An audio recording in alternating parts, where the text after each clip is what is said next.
start.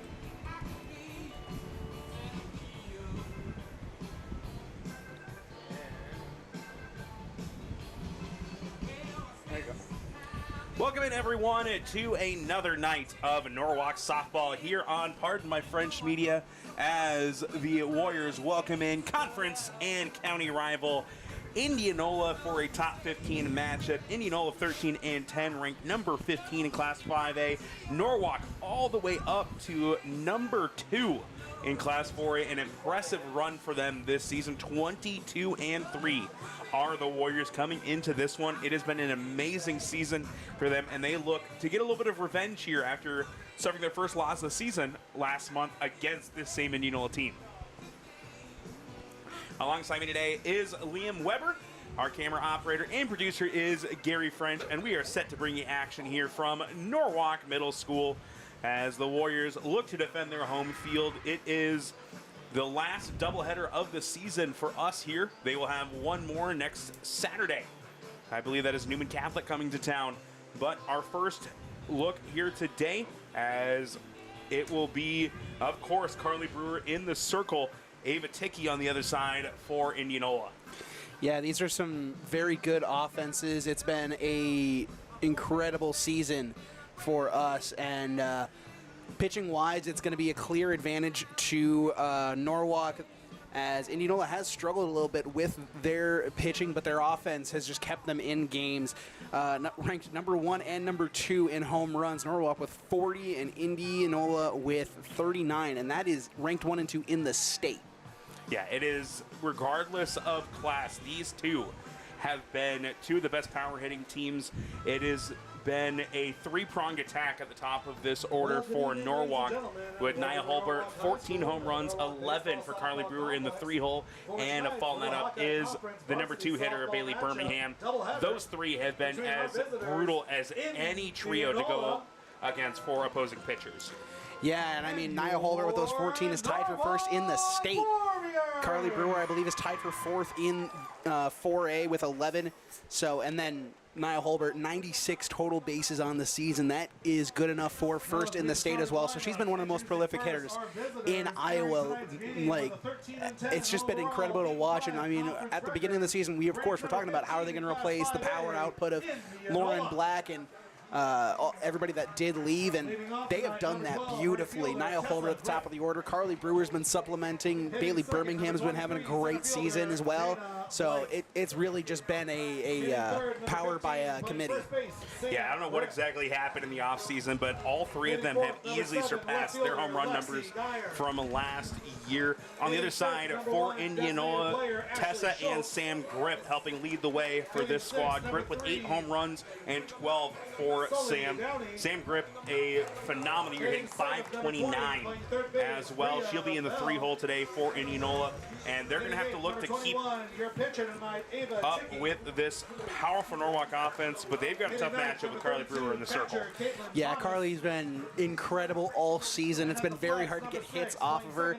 She's pitching to the tune of a 1.97 ERA, 1.03 whip, 112 strikeouts on the season. Absolutely insane numbers for a high schooler, although she is about to head off to the University of Iowa, as we know. And I mean, that program's going to get an absolute dog in Carly Brewer. On the other side, Ava Ticky for the Indians, 6-5 on the year with a 5.86 ERA, a 3.54 batting average against. The Warriors are going to want to come after her early and heavy, as they will look to get some early run support for their ace. Would expect the second game today will be Ashley Schultz matching up with Leah Crick in the pitching matchup. And we are also going to have a special presentation midway through tonight's doubleheader. It is going to be the 20th anniversary celebration of the 2005 state championship team, as Norwalk is also looking for their 4th straight trip back to the state tournament after just 2 appearances in the last 15 years prior. Yeah, and what a great way to honor 20 years, but by going to the tournament and winning one for themselves. Obviously, if they do make it there, they got to go through Xavier, who's been incredible so so far this season. They got one of the best pitchers in the state.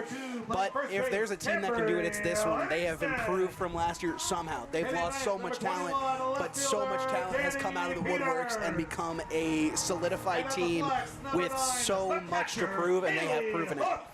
As the lineup's getting announced here, the Warriors, I mentioned before, will be Brewer in the circle. Ava Garvey will not be back quite yet. Haley Hook will be behind the plate for the Warriors in game one. Left two around the infield. We'll come back after the national anthem and go through the rest of the defensive lineup for the Warriors.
So I mentioned the start of the Norwalk defense, Brewer in the circle. Haley Hook, who has been the starting catcher since the injury to Ava Garvey, and she has been phenomenal. Not a single error behind the plate this season for the sophomore, and 122 total chances. She's also thrown out 7 of the 24 runners she's faced. Yeah, she's been absolutely incredible. Obviously, the injury to Ava Garvey has been, it was a blow for Norwalk, but she's come in, she's stepped up in a big way, and has really just created an opportunity for Norwalk to come in here and still have that solidified catcher behind the plate. Instead, they've just had to, move the designated player to cover catcher instead of any other position that they might have. But I mean, the bottom of the lineup in certain spots has produced immensely, and it's been something that's been a very big part of their game so far this season. Looking around the rest of the infield, it'll be Cambry Livingston at first base. Hadley Michael, who has gotten a stranglehold on that starting at second baseman spot after it being kind of player by rotation earlier this season after the graduation of Grace Deemer. Shortstop, of course, is going to be the senior Bailey Birmingham, joined by her classmate at third, Addie Livingston. In the outfield, from left to right, it is Danny Peters, Nia Holbert, the superstar center fielder, and Maddie Gullion, the future UNI Panther, patrolling right field. Leading things off will be the right fielder, Tessa Grip, Dana Blake, and Sam Grip to follow her here to begin the top of the first for Indianola. It is a hot and humid day out here today, so it'll be interesting to see how they can manage that heat. First pitch comes in high for ball one from Brewer. Grip, the junior, comes in hitting .367 with 8 home runs on the season.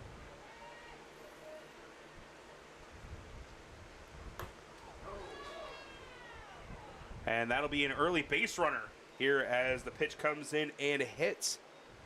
Grip, for Brewer, just the 3rd hit batter on the season. Yeah, just a little bit high and tight there. There's not much the batter can do to get out of the way. They're just going to check on her, make sure she is still, aware, not concussed. But an early base runner, and really it's something that we haven't seen very often from Brewer. So far on the season, 7 for 8 on steal attempts from Tessa Grip. So a threat to run for sure. Offers bunt, does Dana Blake, the center fielder. Comes in as a strike. as Fisher was come charging in down the third baseline. Livingston over at first. Yeah, and as the season's gone on, it's kind of looked like Brewers' fastball is getting quicker there. As this one is going to stay inside the batter's zone, right in front of home plate, and that will bring up the second strike and likely take the sac bunt opportunity away.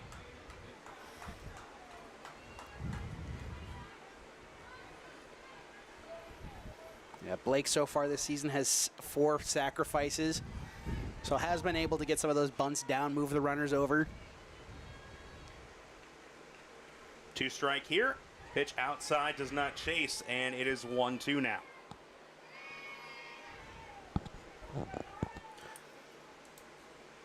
The power hitting first baseman Sam Grip waiting on deck with Alexa Geyer in the hole. Pitch comes in high, evens the count, 2 balls, 2 strikes. Blake showing good patience here in this at bat. Blake, a popular last name around Indianola in the baseball softball world. Casey Blake, the former third baseman for the LA Dodgers and Cleveland Indians.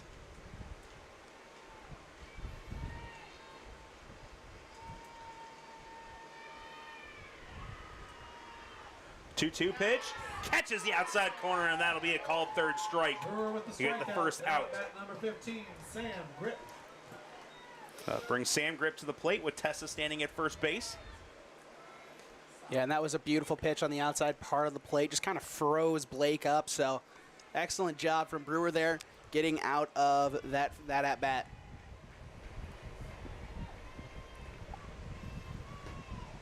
Mentioned before, Tessa Grip, one of the most dangerous hitters in the state, 12 home runs on the year and a .529 batting average, good for 83 total bases on the season.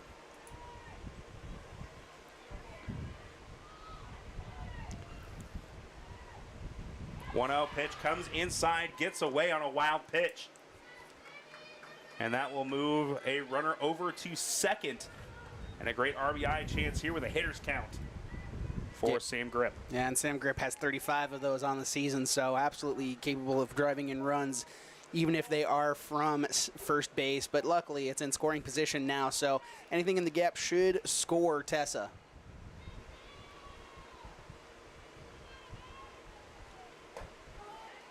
That one in there for a strike.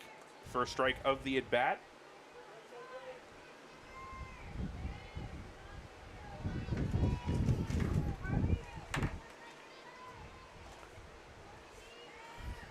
2-1 count here as Brewer looks to battle back. This one ripped right up the middle, and they are going to send Grip home. And that will be the first run of the game as she is in standing up. Grip is in for the Indianola run. Now at bat number 7. One out single brings the first run of the game home, and Indianola has the early lead here in the game 1 of doubleheader.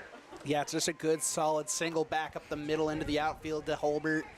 And again, with enough speed at second, Tessa Grip is able to just come around and score quite easily.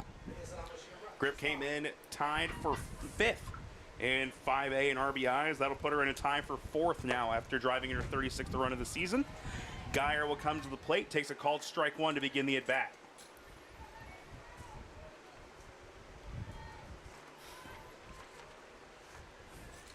Offense is a very dangerous part of the Indianola game, but Norwalk has just as potent of an offense with a better pitching staff, so it'll be interesting to see how many the Norwalk hitters can put across against the starter, Tiki.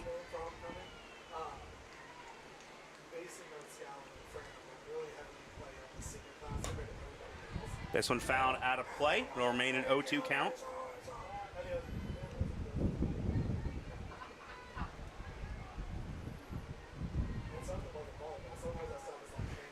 Holbert, Birmingham, and Brewer, that dangerous trio, will lead things off in the bottom half of the inning. Hopefully this, for their sake, the Norwalk Warriors are able to keep this as a 1-0 game. This one runs outside for a ball. Good pitch there from Brewer. Knew she had something to work with there. Tried to see if she can get a chase. See if we see that trademarked fastball from Brewer here.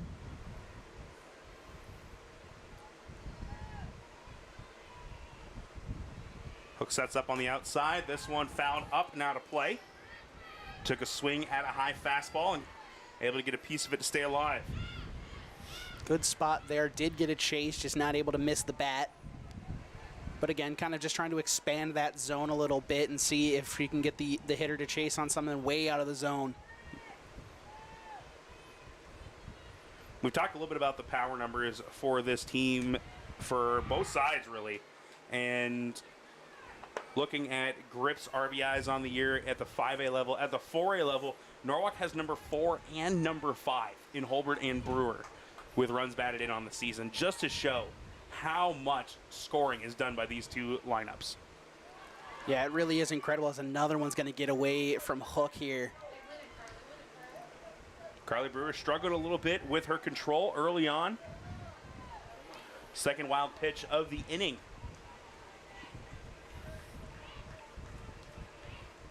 Was up 0-2 in the count, and now Geyer battling to make it a full count. Great patience early on from Indianola, making Brewer have to pitch to them. And that one comes in high, and that will be the first walk of the game. So it'll put 2 runners on now for Ashley Schultz. Coming to plate, the number 2 pitcher for the Indians. Likely see her in the second game today, hitting .357 entering today's contest. And that's the 57th walk on the season for Indianola, and Norwalk has drawn 60. So again, two offenses that are very patient, willing to take those walks. Free bases are free bases for them. Pitch inside is fouled off here by Schultz, designated player in game 1 of this doubleheader action. Sully Downey, the shortstop, waiting on deck with Bria Bull behind her.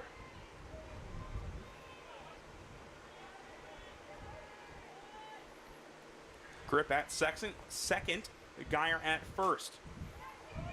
This one will roll in on the infield.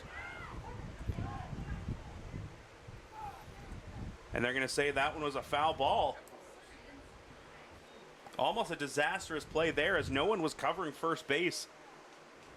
Livingston was giving chase, and it looked like she put the tag on, but they will call it a foul and redo it. Yeah, it looks like it hit off of the batter, so should have been an immediate foul call, but the umpire in the infield had to call it instead. 0-2 count here, looking for the second out of the inning. And another foul ball as Schultz stays alive. Schultz just 5 strikeouts on the year, a very tough player to get out of the batter's box. And I mean, it's just a matter of they like to battle when the pitch is in the zone. That's why Brewer's been trying to kind of extend the zone a little bit, which can be hard as a pitcher. Don't want to extend too far. That one catches the inside corner, second called strike. And Indianola, yeah, not offering a lot of stuff. Both their strikeouts have come with a backwards K. And they have been very patient here. 2 free bases offered, 1 on the hit batter, 1 on the walk. Just the 18th walk of the season for Carly Brewer in over 80 innings of work. Sully Downey, the shortstop, comes to the plate, 2 on, 2 out.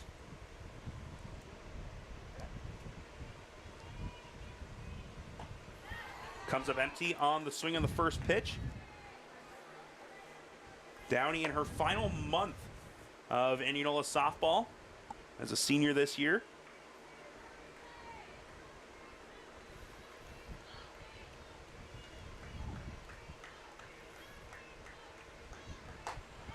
Takes another cut at one.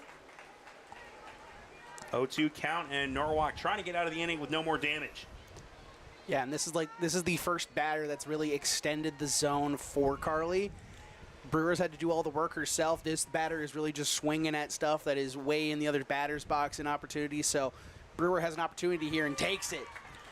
Downey, no walks on the season, comes up swinging on 3 straight pitches, comes up empty on all 3.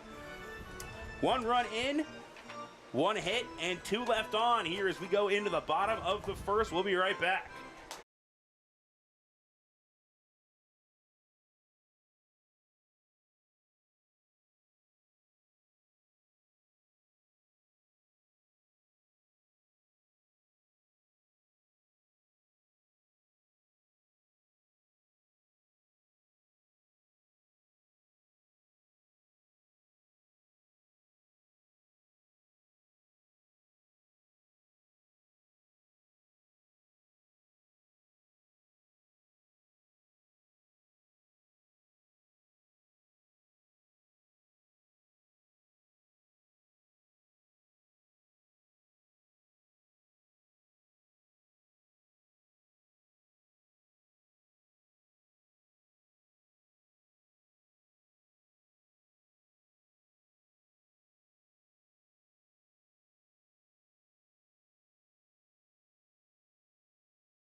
The superstar center fielder, Nia Holbert, to lead things off here in the bottom of the first. Holbert, Birmingham, Brewer.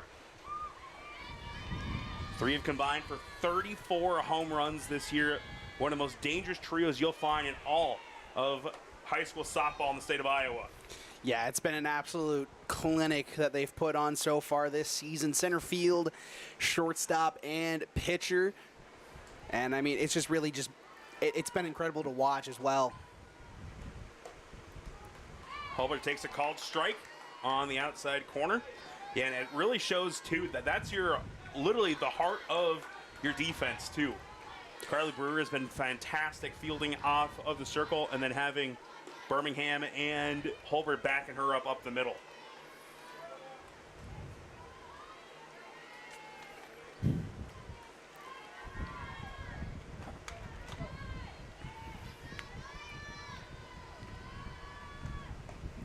Holbert takes a called second strike. Warriors find themselves trailing 0-1 here in the bottom of the first inning. Playing from behind, not something this team has done quite a bit this year. As Holbert will smack this one opposite field, and that will be a single out into left. Now at bat for the Warriors, number 14, Bailey Birmingham. Got to wonder if Holbert's gunning for 100 total bases on the season in this game. Definitely a good start to it, especially if she can go around to like her 4th at-bat. Could definitely have an opportunity here in game 1, but again, we have another game to play as well, so definitely on the mind. Birmingham takes the first pitch in the dirt, hitting .456 here in her senior year. Top 4 hitters in this lineup all headed to either Division I or Division II schools to continue their athletic careers. For Birmingham, it will be basketball for the Northwest Missouri State Bearcats. Holbert headed to Minnesota State for softball. Brewer, we mentioned earlier, going to be an Iowa Hawkeye. And then Maddie Gullion, the cleanup hitter, headed to UNI. This one chopped on the ground. And they're going to say runner interference.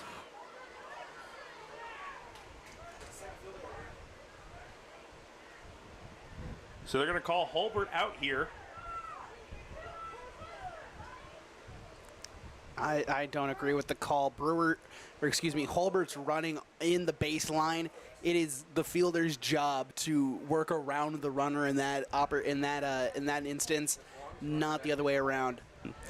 And with the play being called dead, Birmingham has to head back to first base as well. I mean, it was heads-up base running from Birmingham anyways. I mean, you know, potentially didn't see the hands raised, so wanted to take second with, you know, the outfielders not really getting to it too quickly.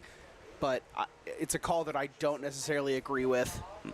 So that'll be the first out of the inning. Birmingham reaches on a fielder's choice.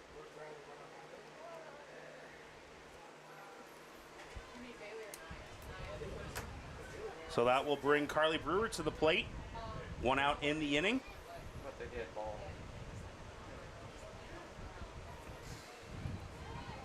Now at bat for the Warriors, number 3, Carly Brewer. Brewer, an outstanding senior season. Birmingham takes off running as she is in with no throw.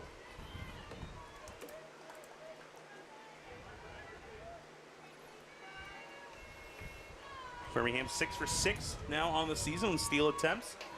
And now it's basically as if she had just grounded out on a sacrifice.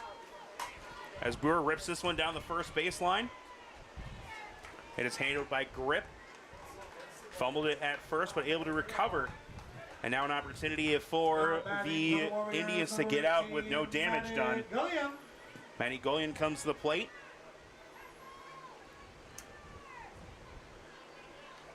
Showed some power early in the season, hasn't really let one fly in a while. But a single here could tie the game up. This one comes inside for ball 1. Good work by Tiki here in the bottom of the first. Able to bounce back from that leadoff single.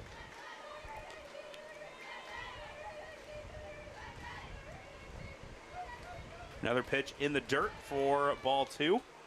Addie Fisher waiting on deck.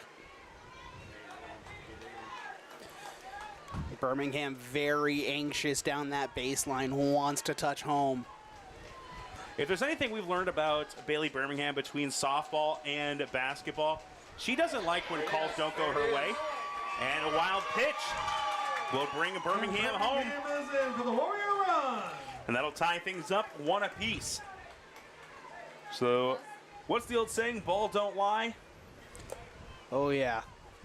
As the Warriors able to plate a run here in the bottom of the first, Birmingham comes around to score at the fielder's choice.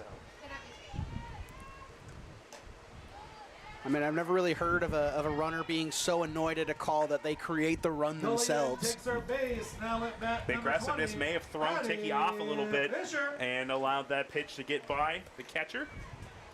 Catcher is Caitlin Bonas. That'll bring up the third baseman, Addie Fisher, after the 4-pitch walk to Golian. Fisher hitting .250 this year. And she will take one on the leg. So I'll put 2 runners on. Fisher wears it to first.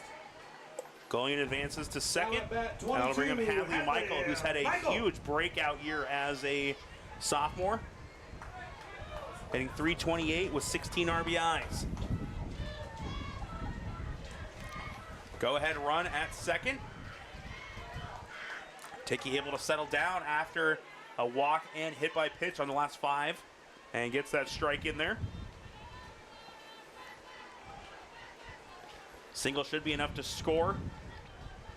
Golian, as this one is fouled up, and a diving opportunity there can't be handled by Bonas.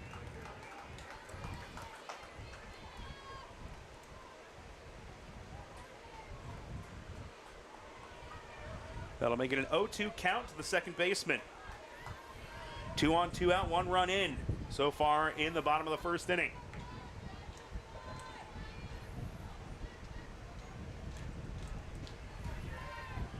Golian at second with Addie Fisher at first.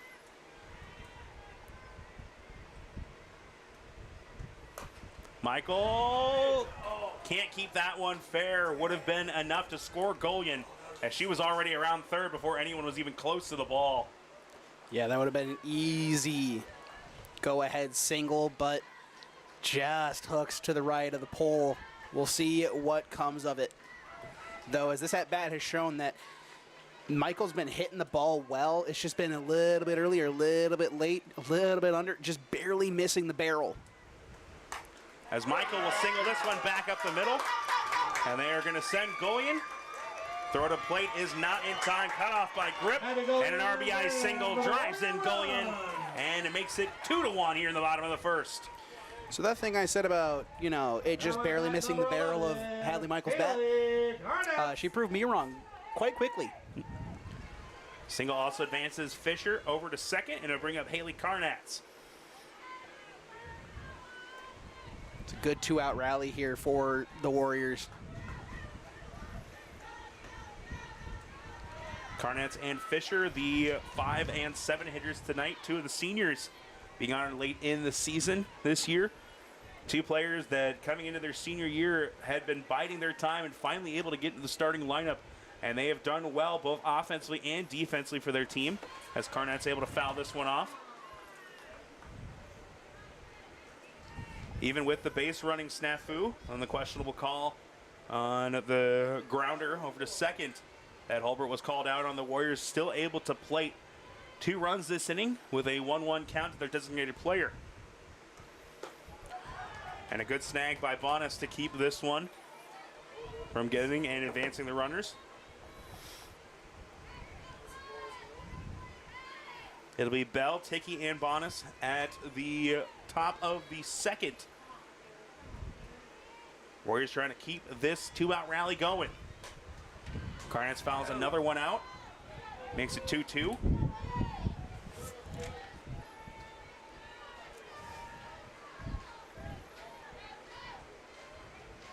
Two count, 2 runs in, 2 runners on, 2 outs in the inning.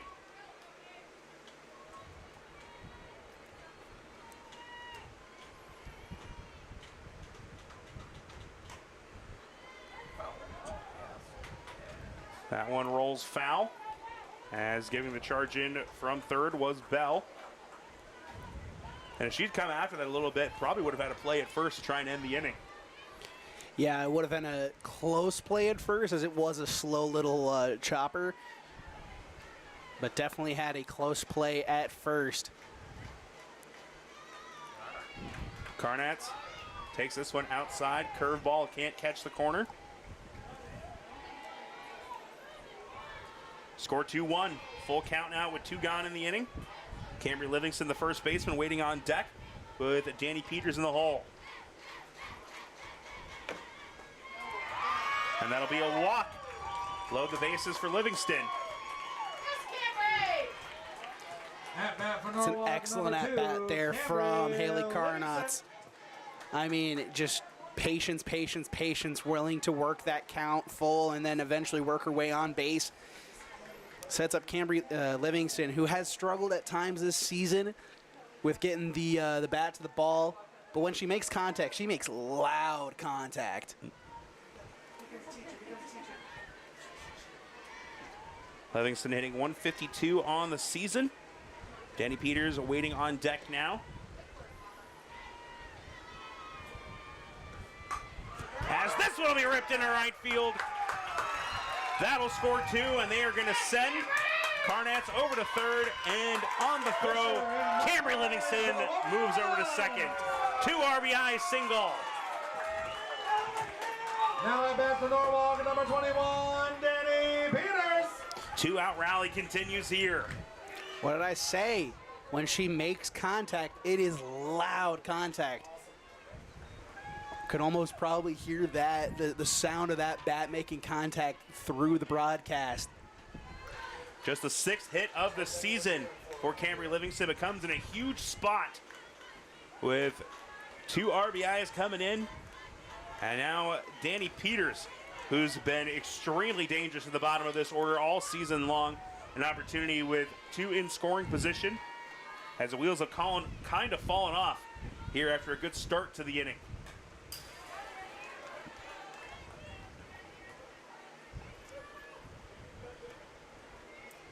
Indianola picked up 2 outs in the first 3 batters. As Holbert singled, was called out on runner interference going to second. Birmingham reached on the fielder's choice, and then the ground out by Brewer. Peters keeps this one on the ground. Throw over to first, and they will finally end the inning, but the Warriors score 4 runs with 2 outs on the board, and they take a 4-1 lead into the top of the second. We'll take a short break and be right back.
Huge bottom of the first for the Warriors as they played 4 runs after picking up 2 outs up on the board. And now Indianola will try and answer. They scored 1 in the top of the first before stranding a couple of runners. Bell, Ticky, and Bonas before the top of the order. Coming up for the Indians. As this one lifted into right field. 1 pitch, 1 single. Now at bat for Indianola, number 21. As Brewer did struggle a little bit with her control in that first inning. Issued a walk and a hit by pitch. As Ticky will come to the plate trying to help out her own cause.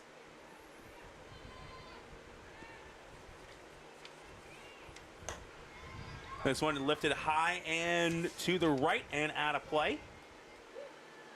Ticky this year hitting .262 with 11 RBIs. Bell able to reach. Dickey and Bell have been a little strikeout happy on the year as well. Combined 26 of them coming into the game. Bell doing a good job going after the first pitch, and now Dickey falling behind 0-2. Bonas, the catcher, waiting on deck with the top of the order in Tessa Grip behind her.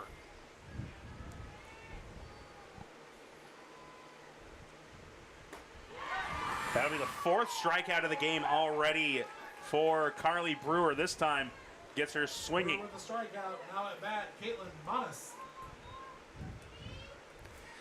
All the outs so far recorded by Brewer have been via the strikeouts, so it's working. Pitch runs outside for ball one. Good heat behind that fastball.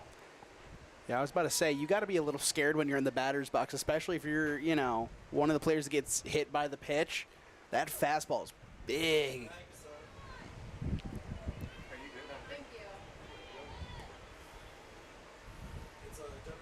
Bonas ahead in the count, 1-0. Hitting .217 this year with 5 strikeouts. This one hit on the ground. Throw over to second. Will not be in time to turn the double play, but they do erase the lead runner with Tessa Grip coming back to the plate.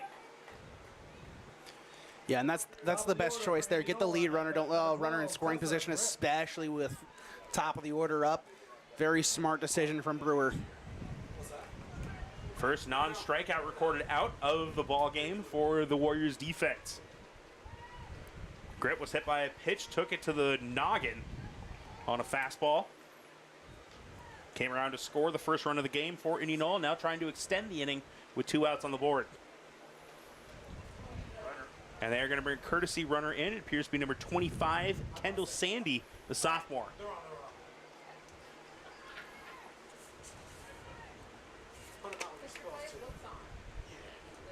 Sandy 0 for 1 on steals so far this season. So they'll bring a little speed out at first.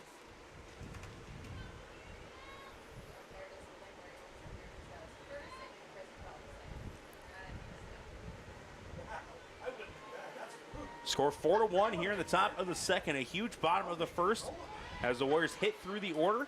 Hulbert will lead things off again. The second straight inning in the bottom of the second.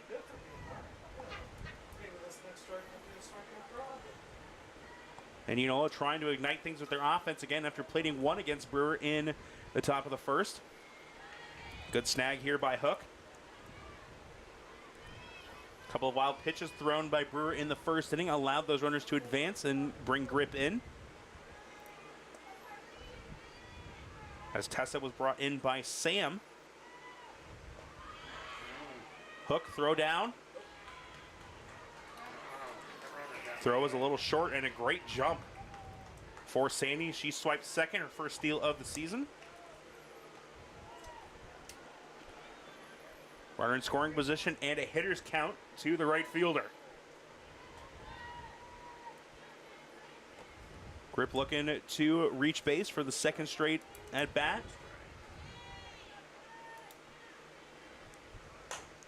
Lifts this one, but it is going to stay in the field. And that one will be put away as a good swing put on it, but got underneath it a little bit. And it'll be an F7 to end the second inning. No hits, no errors, 1 left on base, and we'll take a short break and come right back.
Score 4-1 here in the bottom of the second. Hulbert reached on a single her first time up. Control was a big issue for Tiki in the first. Issued 2 walks and hit by pitch. 2 of which came around to score, and another extended the inning. If I am Indianola personally, I don't want to pitch to Hulbert, especially after a call that Norwalk, including Hulbert and Birmingham, did not agree with in the runner's interference. Just personally, I don't think they want to face her right now. Hulbert, 14 home runs, 39 RBIs, hits this one back up the middle, diving stop at short, but it will not be enough, as that is going to be the second hit of the game for the Warriors leadoff hitter. And now Birmingham will come to the plate. Great effort over at short by Sully Downey, but just too much speed out of the batter's box for Hulbert.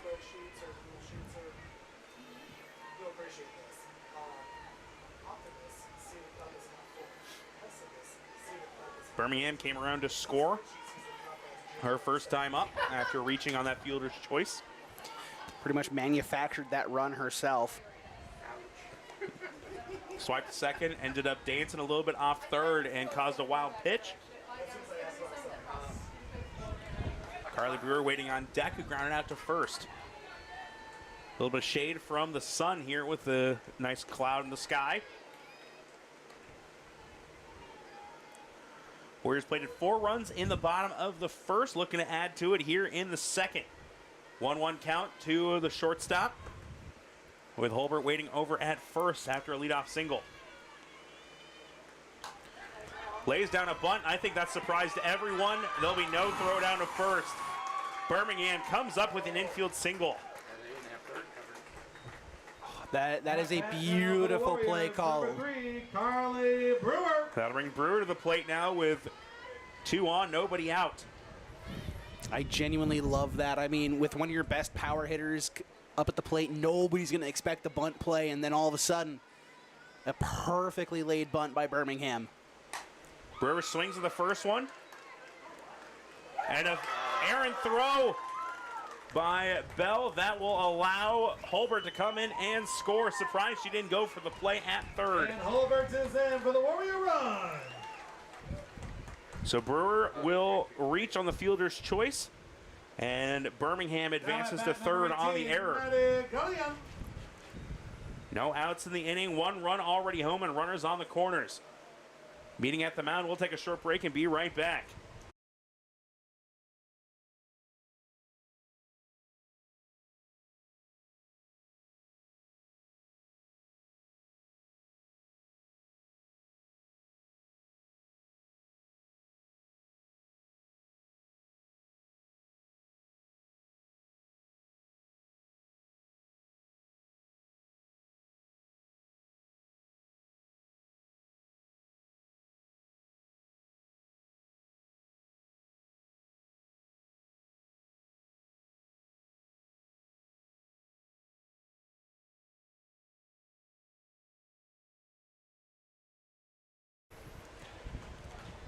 Hulbert was able to come in on the error.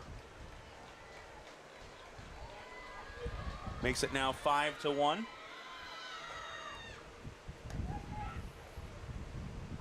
Allie Williams coming in to courtesy run at first as well. She'll advance to second. First pitch is a ball to Golian.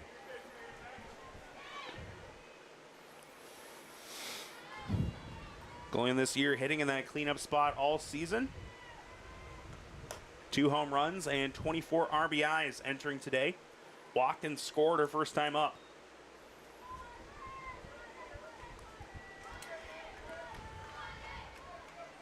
This one was fouled off, a 1-1 count. Still no one gone in the inning, as the Warriors offense coming alive here early in this game.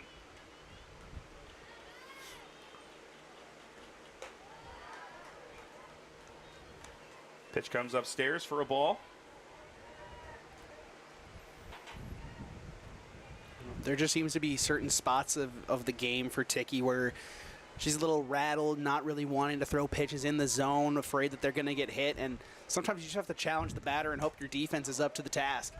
Gullion fouls this one off on a check swing. Was trying to pull it back, just did not like her swing. And this is where, you know, coming up after this at bat, normally where you'd like to get to in the Warriors order, getting after these top 4 hitters, the 4 seniors. As Addie Fisher in that 5 spot, only hitting .250 this year, but this is the area of the lineup that had the most success in the first inning. As Gullion is going to single this one up, they're going to send both runners, and Williams and Birmingham will score. 6-0 as Gullion gets a 2 RBI single, and it'll bring Fisher back up. Was hit by a pitch, and she came around to score as well, her first time up. As I think we might have a change on the mound now. It is, as they will bring in Ashley Schultz. Pitching change. We'll take a break and come back here in a little bit. Warriors in complete control. This one 6-1, a runner at first with no one gone.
Fisher comes to the plate now with a runner on. No one gone in the inning. The new pitcher is Ashley Schultz, 7-5 on the year. Figured we would see her in game 2, so we'll see what the decision is now as she comes in just the second inning. Here in a game that has quickly gotten out of hand, the Warriors in front 7-1. First pitch is a ball. Fisher wore one and got to first on a hit by her. Her first time to the plate. Throw down to first. Almost could have been a dangerous one there with Bonas thrown down to first. A good snag by Grip keeps the runner over at first base. That's Gullion. Now 1 for 1 on the day with a run scored and 2 RBIs. Yeah, and Indianola pulling Tiki after just 38 pitches definitely could go again in game 2 and just try to split the games for both of them. Maybe have Tiki start both, have Schultz come in relief in both, or just have Schultz go the rest of the way. Just dependent on how Schultz can perform here and if Tiki can get her act together for game 2. And if the Warriors are able to maintain this offensive explosion and win this in run rule, that would allow for a shorter game for both teams. Now at bat for Norwalk, number 22. That'll bring on Hadley Michael as Fisher reaches for the second time today, this time via the walk on 4 straight pitches. And it could even allow Carly Brewer to go again in game 2 if the game's short enough. 7-1 game here. Hadley Michael, an RBI and a run scored on a single. 5 straight pitches from Schultz to start the game for her, and every single one of them has come in as a ball.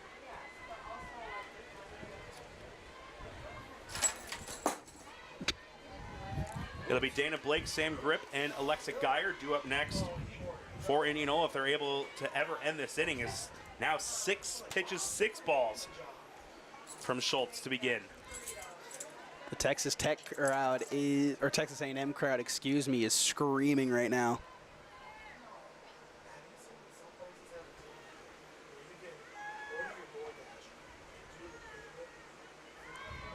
Another pitch in the dirt makes it 3-0. Last thing you want to do is walk the bases loaded with Carnats coming to the plate and no one gone in the inning. And if I'm Norwalk, I'm taking until she throws me a strike or two. Yeah, if I'm in the batter's box right now, I'm waiting for a full count. And that will be back-to-back walks on 8 total pitches. Bases, as they say, are juiced for Haley Carnats coming to the plate. Carnats so far this season is homerless.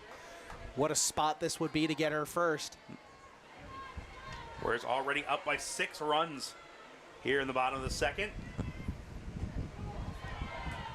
Finally a pitch in there for a strike on the 9th pitch of the game for Schultz, since entering in a really tough spot. Camry Livingston and Danny Peters set to follow as long as no double plays. This one in the dirt, a good stop by Bonas to keep Gullion over at third. Makes it a 1-1 count to the designated player. Yeah, and again, even if, you know, the 1 strike has been thrown in there, if I am at the plate, I am waiting for 2 strikes before the bat even attempts to leave my shoulder. Carnat swings through that one for the 2nd strike. Livingston, who had the 2 RBI single last inning, is on deck.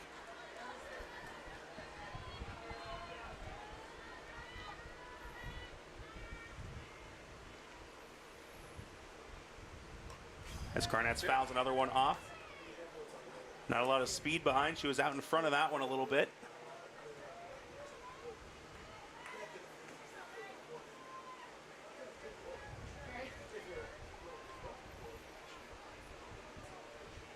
One-two count here to the Norwalk senior. Bases loaded, no one out. And that one's going to come in and hit Carnats. And that will be a free base and a free run. Make it 8-1. And Livingston will come out with the bases loaded. Not a spot you want to be in if you're Indianola. I mean, Livingston smacked a 2-run single her first time up, and now there's 3 runners on. Bases clearing double could be in the cards here for Livingston. If it says anything, we've talked at length this year about Livingston's struggles hitting at times, but she has done it in clutch situations. 6 hits on the year, but 5 RBIs, including those 2 last inning. Bonas, another nice stop on a pitch that bounced almost halfway to the plate. Really struggling with finding the zone here. Schultz has faced 3 batters, walked 2, and a hit by pitch. Livingston takes that one upstairs for ball 2. Danny Peters waiting on deck and the top of the order. Yeah, that top of the order has to be looming large for Indianola. Don't want to have to get there, but also you have to throw strikes. Able to get one in there on that pitch. Livingston looking for something she can hit in the outfield and at least drive in 1.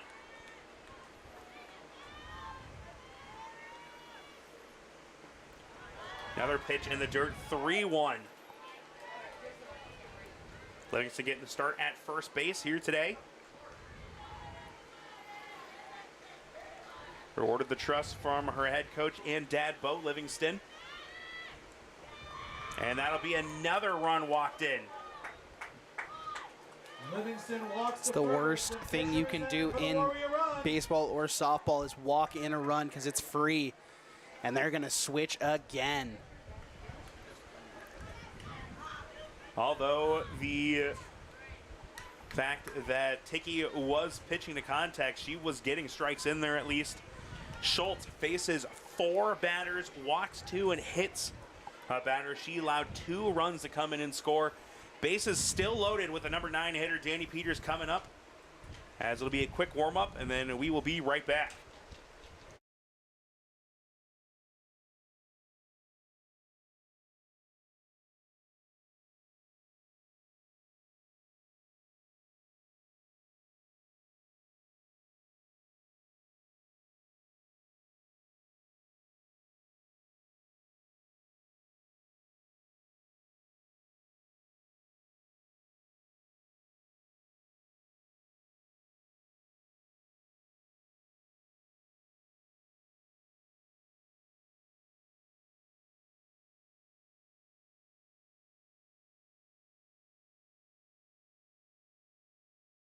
First pitch comes in high to the Norwalk left fielder. Peters grounded out to second, and Indianola just hoping for an out. It is a second straight inning the Warriors have hit through the order. As Schultz could not find the strike zone, 3 walks out of 4 batters. And the other one was a hit by pitch. I think she threw 3 strikes in 4 batters. A very tough stretch for her. And now a 3-0 count to the left fielder with Niall Holbert waiting on deck, who's already 2 for 2 today. The 4A leader in home runs and top 5 in RBIs this season. Peters taking all the way on that one. 3-1 count now. And, you know, still looking for the first out of the inning. It is not very often you see a team hit through the order without recording a single out. It's insane. This one lifted in to right center.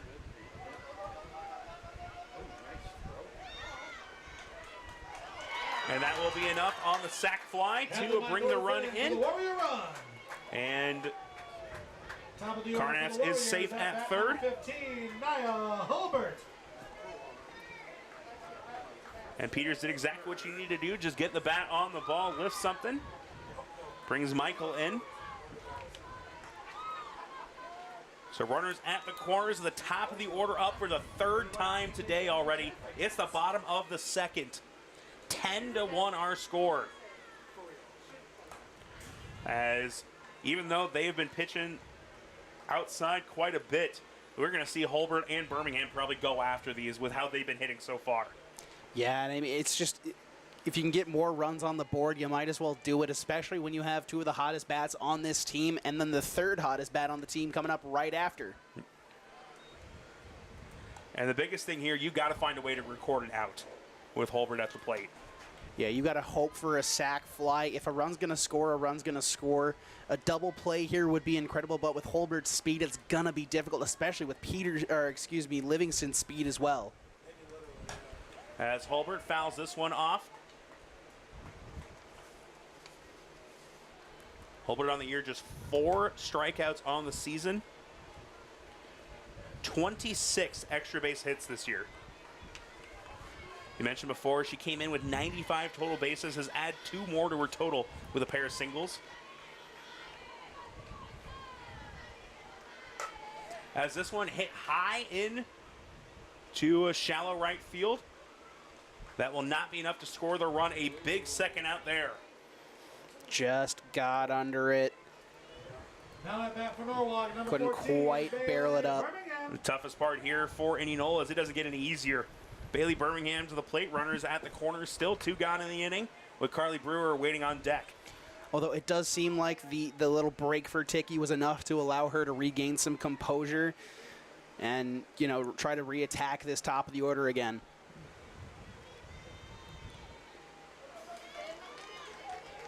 And that might be the 2nd time we've seen a wild pitch orchestrated by Birmingham as she turned to show bunt. As Carnatz comes home on the wild pitch, Livingston getting all the way to 3rd with no one covering. And I think when it comes to Bailey Birmingham, it's just like the Spanish Inquisition. No one's expecting a bunt. No, not at all.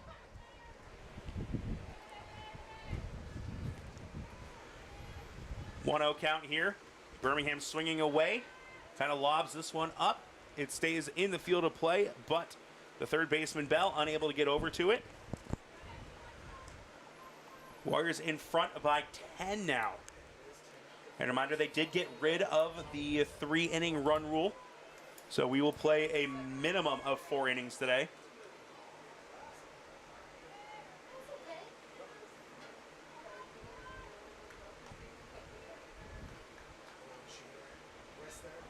Birmingham fouls that one off. Looks like kind of fouled off her own ankle. 1-2 count as Indianola trying to get out of the inning. Warriors have plated 7 runs here after a 4-run first inning. Birmingham rips this one foul. Able to stay alive. If she's able to reach, Carly Brewer waiting on deck.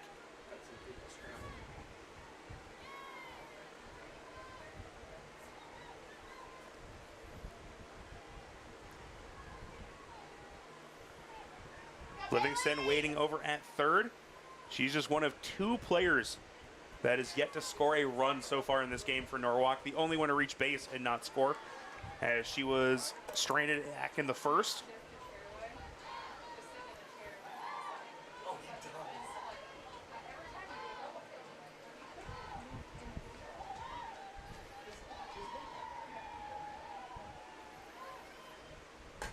As this one lifted into shallow center. Coming in and making the squeeze on is the center fielder. So that will do it as Blake finally picks up the 3rd out. 3 straight flyouts to end the inning as Norwalk scores 7 strands 1. Blake, Grip, and Geyer when we come back.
Dana Blake to lead things off here in the top of the 3rd as she struck out looking her first time up. Warriors offense coming alive and then some here in the first 2 innings. 11 runs already on the board, and Indianola now playing well from behind. And their 2-3-4 hitters trying to get something started for them, as this will be a good start, but not enough behind it. And a fly out to shortstop to begin the inning. Yeah, and first pitch of the inning from Brewer was a bit outside. You got to wonder if he's a little rusty after the extended bottom of the 2nd. Sam Grip.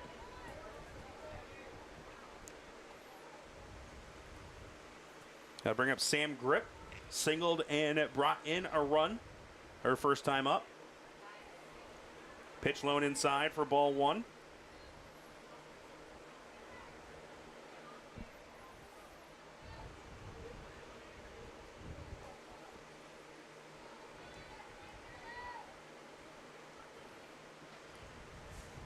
Grip, one of the top hitters in Class 5A this year. Already 1 RBI on the day, but they're going to need that and more from her and the rest of the team trying to mount a comeback. Staring a 10-run deficit here in the top of the third.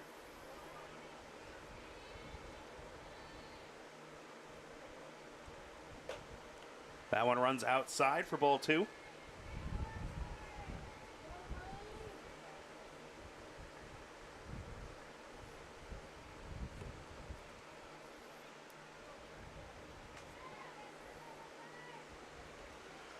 Reminder to join us in between games for a special recognition of the 2005 state championship team.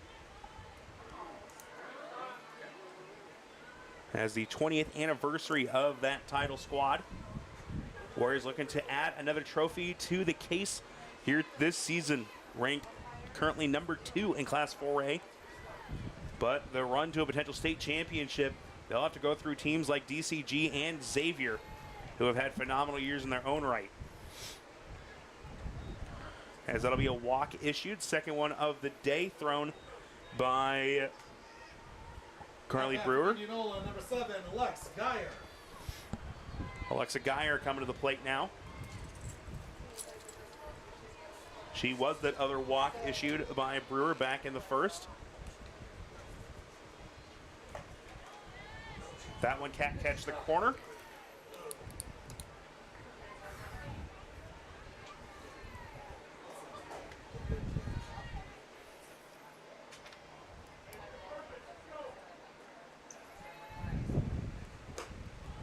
Another one comes in high.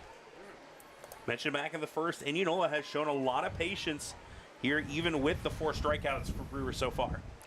Yeah, and I mean, a lot of the strikeouts they've had have been strikeouts looking. So, I mean, sometimes it's just too much patience is a bad thing, but definitely not showcasing that here. Good couple of at-bats now as Geyer reaches for the second time. Singles out into left field, and then I bring up Schultz. Schultz, who came in relief of Ticky. Last inning had her struggles and then some on the mound. 4 batters faced, and I think we said she threw 3 strikes. Yep, 3 total strikes from Schultz in her relief outing. Able to potentially get some frustration out here. Takes a called strike upstairs, but 2 runners on, just 1 out. So big opportunity to try and put some more runs on the board. And I can really appreciate Brewer here trying to test that top of the zone, see where the zone starts and ends, see if she can get some calls out there. This one will go foul.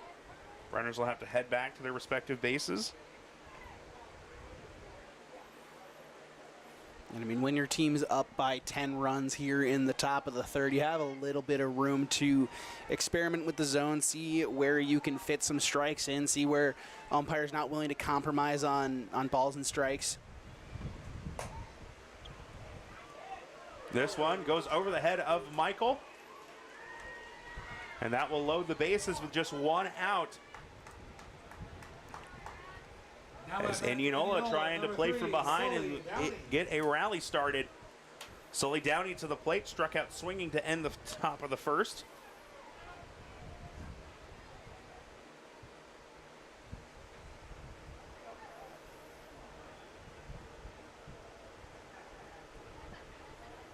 Looks like they might be bringing a courtesy runner in here.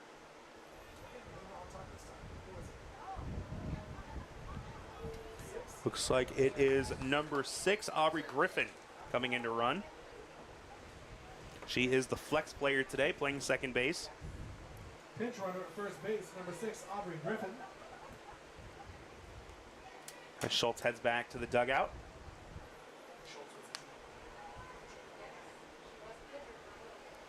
So bases loaded here, 1 out. As Brewer trying to work to end this little start to the inning. Downey hitting .431 with 5 home runs on the season. They could use a big fly here. Yeah, this would bring them back into the game in an immense way. I mean, they'd still be down by 5, but you have to take what you can get. Downey comes out swinging to the first pitch, tips it back, and that'll be strike 1. Excuse me, they'd be down by 6 still.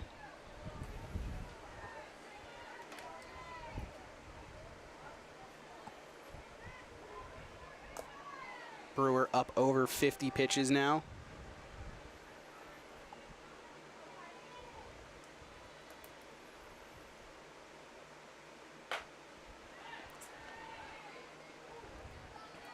An excellent snag there by Hook.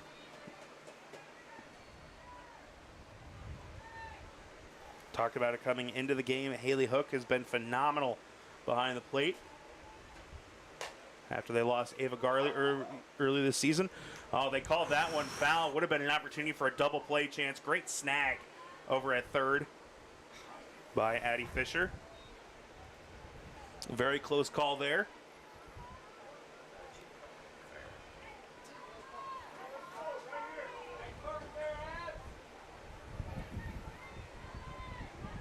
Two strikes up on the board now for the shortstop, Downey.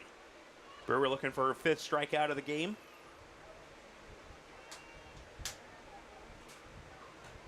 And that pitch well outside, but got her to swing it. Looked like a slider. Great pitch there. Got her flailing at it. Second time Downey's gone down swinging today, and that'll bring up Bria Bell.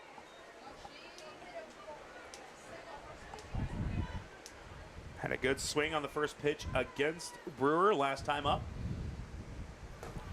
Comes out with a swing on the first pitch again and swings through it. Brewer's had moments this year where she has gotten into jams like this, but has been phenomenal at getting out of them with little to no damage done. And loaded the bases with 1 out, and now they are 1 strike away from stranding the bases loaded. Yeah, and that would be an insane turn of events here for Norwalk. I mean, Brewer's done this countless times, so it wouldn't be shocking for Brewer to do it. It's just a matter of against Indianola, who's such a great offense.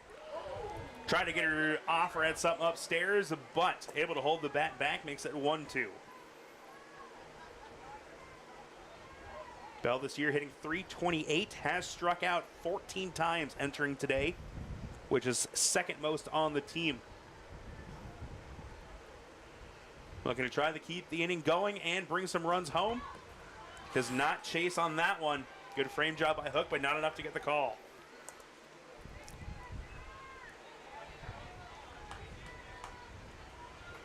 Two-two count, bases loaded, 2 outs on the board.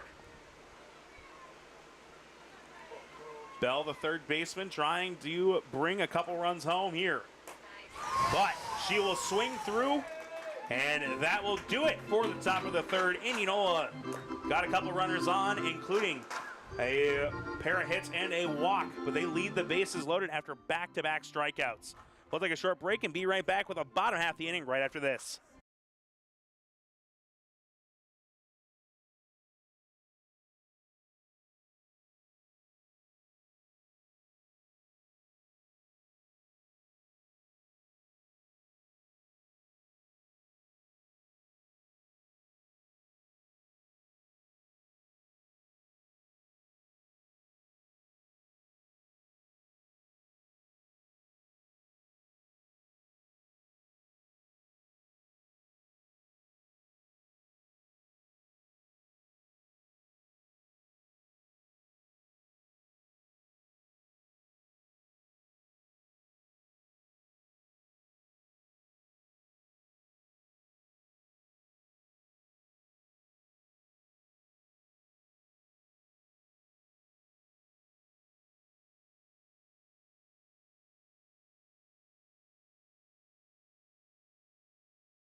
The pitcher, Carly Brewer, to lead things off here in the bottom of the third. It'll be Brewer, Gullion, and Fisher.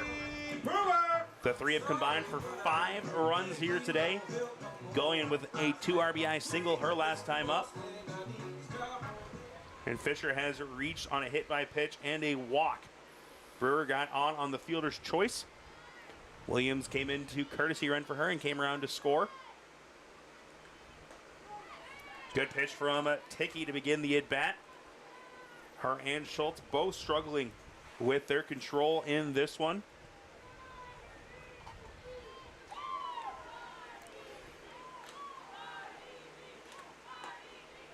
That one comes in high for ball one.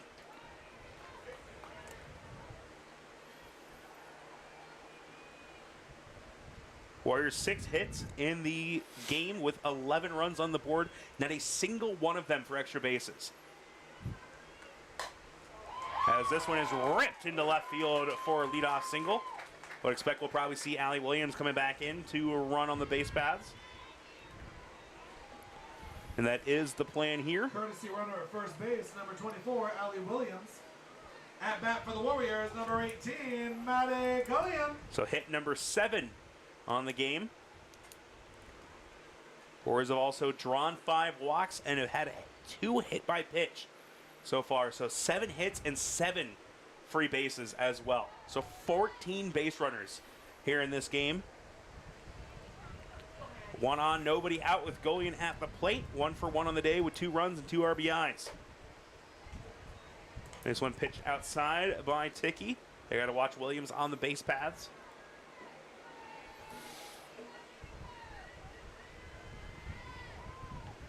Allie Williams, the freshman, in a similar position to what we saw the last couple of years from players like Danny Peters and Leah Crick.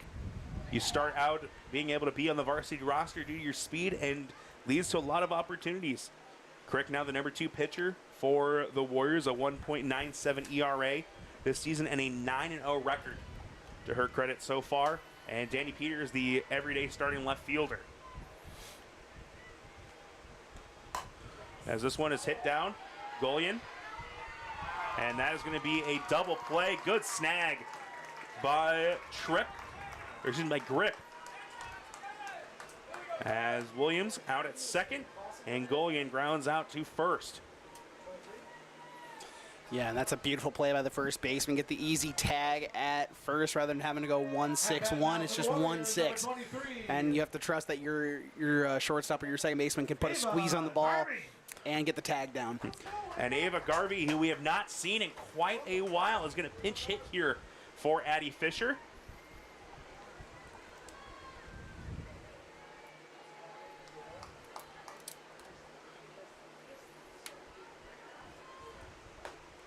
Garvey swings through. First pitch, 9 at-bats coming into today with 4 hits. Just her 5th game of the season, has been out for the last month or so. Came into the season as the everyday starting catcher, but after that injury, it has been Haley Hook who has put a stranglehold on that position. I mean, this is a good spot to get Garvey some hitting here.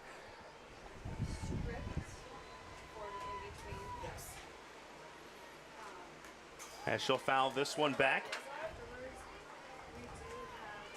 Garvey was the backup catcher last year for the Warriors that finished top 4 at state, made it all the way to the semifinals.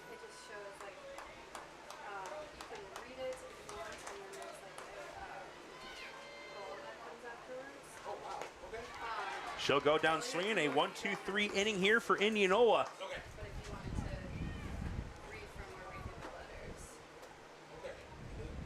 Bottom of the 3rd. A quick one here. It'll be Tiki, Bonus, and Grit coming up.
Ava Ticky to lead things off here in the top of the fourth as Indianola trying to extend the game, trailing by 10 runs.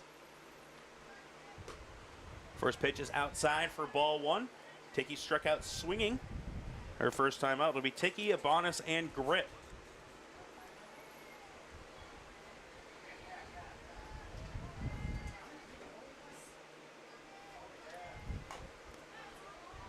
This one fouled into the dirt for strike one.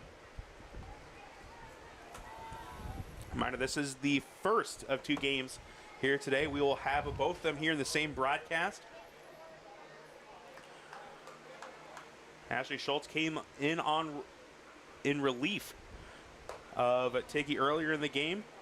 Normally would expect her to go in game two as well. We'll see what the decision is here after she was struggling with her command. Expect to see Leah Crick for the Warriors. Has pitched phenomenal this year. .232 batting average against in over 40 innings in the circle. She gets in any trouble, Carly Brewer will be more than ready to come back in relief. It's a 3-1 count to the opposing pitcher. Abonis waiting on deck.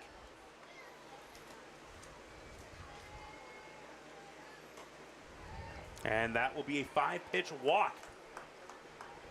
Third walk of the game issued by Brewer. Not something she has done very often this season. Just her 20th on the season, counting today. Conversation in the circle here. As courtesy runner will be Emma White, the sophomore, coming in for Ticky.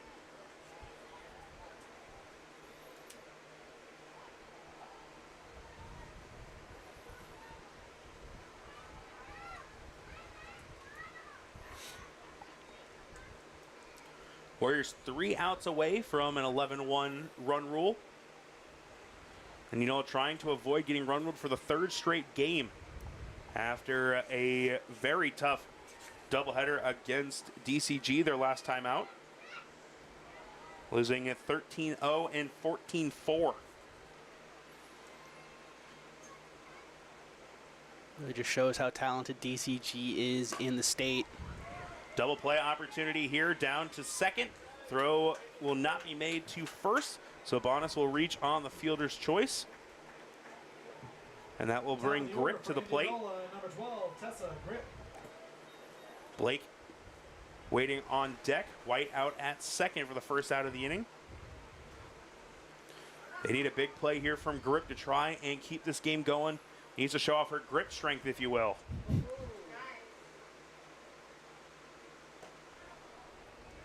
First pitch is outside. I've been holding on to that one for like 2 innings. I wanted him to come back to hit. Have you ever said the Brewers got something brewing tonight? No.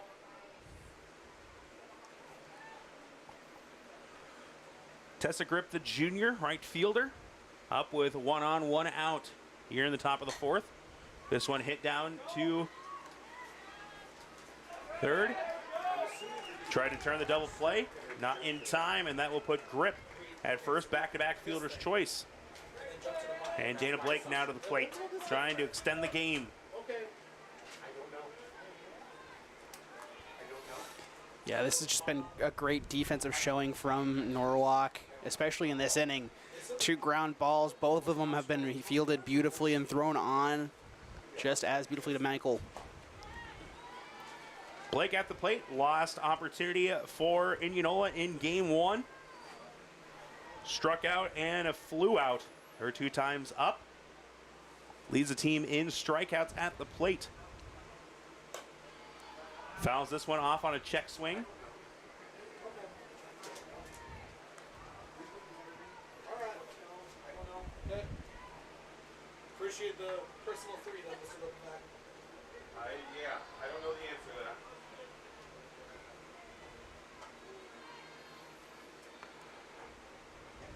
Oh, 0-2 count here, trying to end this one. Blake does a great job staying alive.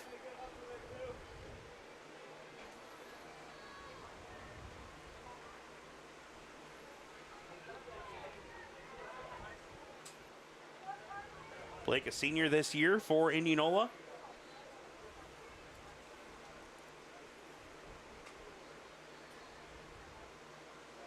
Grip over at first, reaching on the fielder's choice. And that'll be the 7th strikeout of the game. Carly Brewer comes out, goes the distance, in a 4-inning run rule, 11-1. The Warriors capture the win here. Just 1 run allowed back in the first from Carly Brewer, and she shut down this offense the rest of the game. Yeah, and I mean, through just 71 pitches as well as her defense was incredible, but barely started her 3rd time through the order, just 71 pitches through. That is an impressive feat. Meanwhile, Norwalk managed to get through a bunch of pitches as well, upwards of 80 between Ticky and Schultz, and putting up 11 runs, including a 7 spot in that 2nd inning. That was just a disaster for Indianola pitching. Yeah, 11 runs up on the board, and Norwalk did it all without an extra base hit. 7 singles and a couple of, 8 singles after Brewer picked up that last one, and 5 walks, 2 hit batters. A rough pitching performance control-wise for Indianola as they look to try and get revenge in Game 2.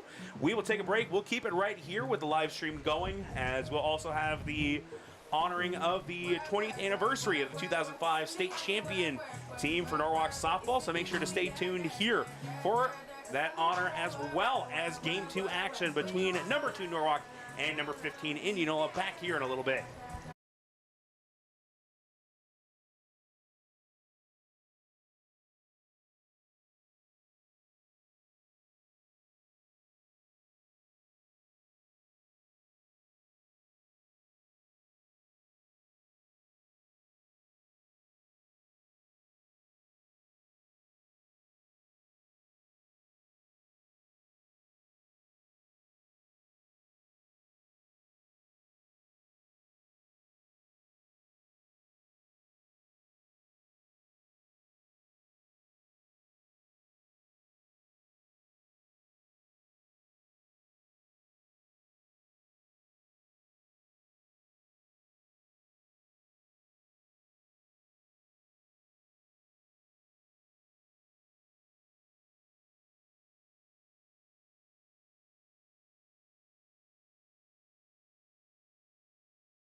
the 2005 state champion softball team.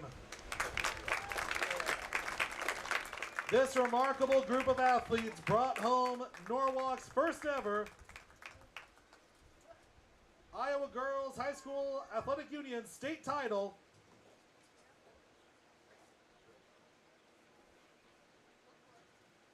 Capping off an incredible 37-4 season. Their only 4 losses came by the narrowest of margins, 3 of them by just 1 run. At the state tournament, the team displayed dominant pitching, stellar defense, and clutch hitting, shutting out every opponent they faced. They earned a hard-fought 1-0 win in 11 innings against Central DeWitt, followed by another 1-0 victory over Carroll in the semifinals, and sealed the championship with a commanding 4-0 win over the defending state champion Spirit Lake. In doing so, they became the only Class 3A team in state history, up until 2010, to not allow a single run during the entire state tournament. A special congratulations to Carly Owens, who was honored as the Elite Pitcher of the Year across all 4 classes in the state. A truly outstanding achievement.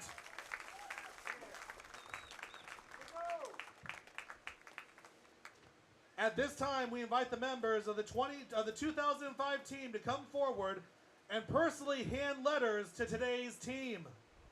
Let this exchange be a reminder to you the spirit of Norwalk softball spans generations.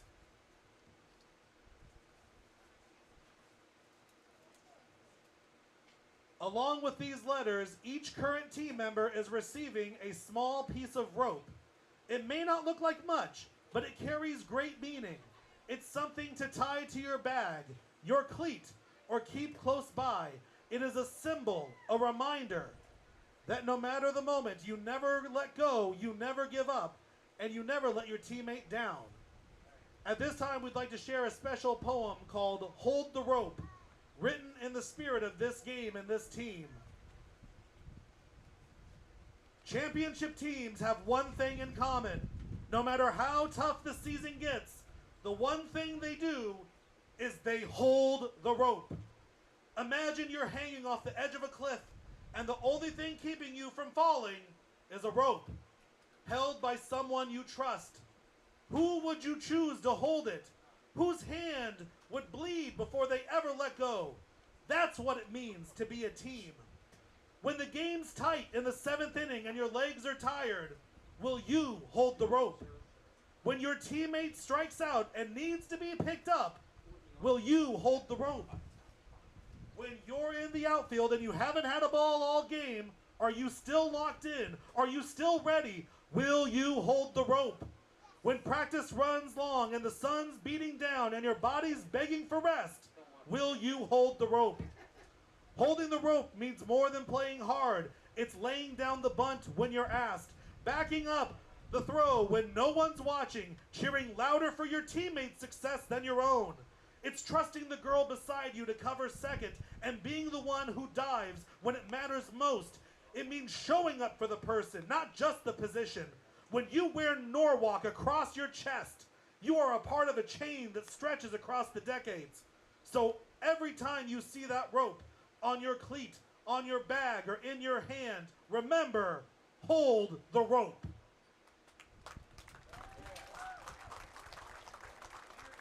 To the 2005 champions, thank you for building a foundation that still lifts this program today. And to our current warriors, keep climbing, keep believing, and above all, keep holding the rope. Because championship culture isn't built in a day, it's passed down one teammate at a time. So let's give it up one more time for the 2005 Norwalk State Champions and the 2025 Warriors who carry the rope forward.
Hello and welcome here for game 2 of our double header in Norwalk, Iowa. It's Leah Crick to take the mound against the Indianola Indians. Norwalk dominated game 1 11-1. Let's see what they can do here in game 2. I am Liam Weber coming to you live alongside Tyler French and Gary French. How are we doing? You know, that was a great first game for the Warriors, to say the very least. 4 runs in the bottom of the first, 7 more in the bottom of the second. We really need to see a bounce-back game, not necessarily offensively for Indianola, as it's always going to be tough against Carly Brewer, but pitching-wise, they really struggled.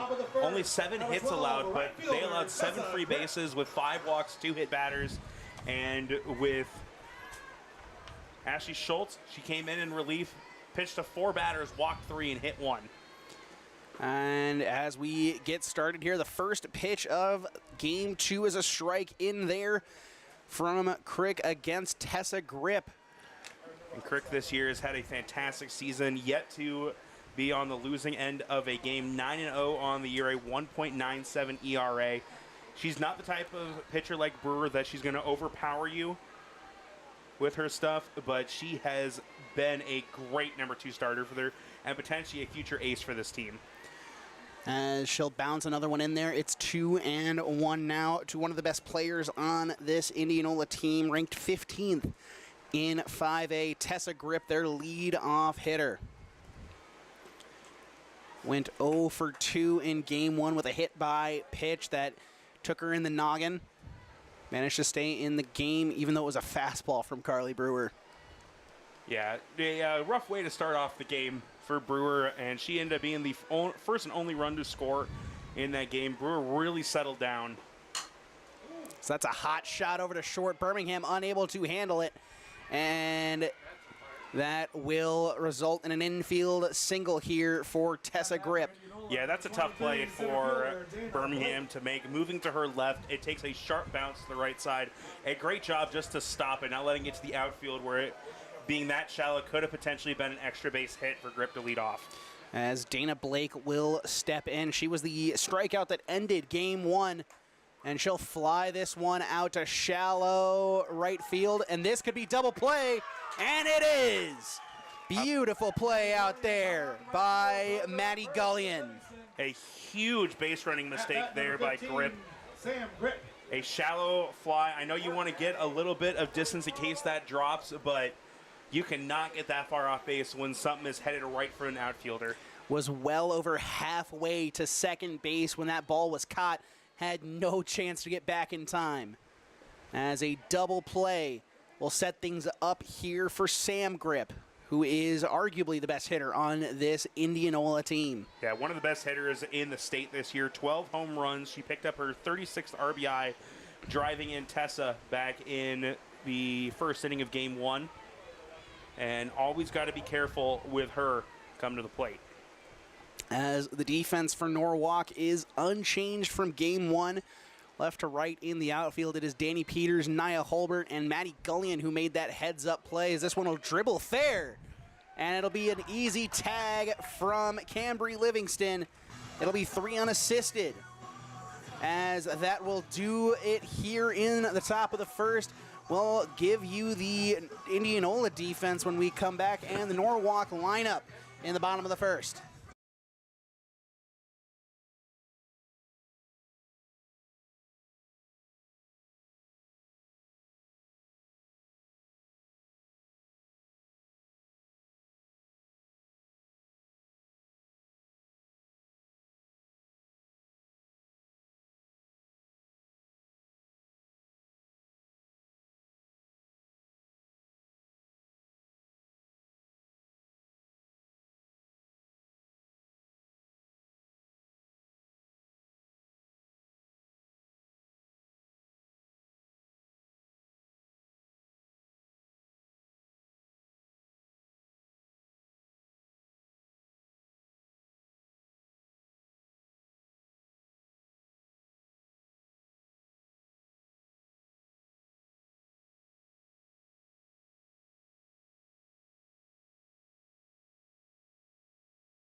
As we come back, it is Norwalk due up. It's Nia Hulbert, Bailey Birmingham, and Carly Brewer, the three-headed dragon for Norwalk coming up. Let's give you the defense for Indianola. It's also mainly unchanged as left to right. In the outfield, it's Lex Geyer in left. Center field is Dana Blake, and right field is Tessa Grip. Around the horn on the infield, a hot corner, Bria Bell is holding that down. At shortstop, it is Sully Downey. At second base, it is Aubrey Griffin, who's the flex player here. And then at first, it is Sam Grip, the power-hitting first baseman. The battery is going to be Ashley Schultz on the mound, and Caitlin Bonas behind the dish. Nia Hulbert is at the plate here to lead things off. And let's hope for her sake that Schultz can come out and have a much better performance than she did in Game 1. Mentioned in the top of the first, faced 4 batters in relief of Ticky and walked 3, hit 1, only threw 3 strikes out of 20 pitches. So that'll catch the outside part of the plate for a strike. It's 1-1 to the superstar center fielder for Norwalk. And one big thing is that Indianola's defense has to be better. Couple of poor decisions from Bell allowed to a couple runs coming in to score in that second inning for Norwalk in the last game. They need to be absolutely sound against this red-hot offense. Hulbert looking to grab base number 100 on the season. She came into the game with came into game 1 with 96, left with 98, if I am correct. So a double would bring her season total to 100 bases, which does lead all of Iowa.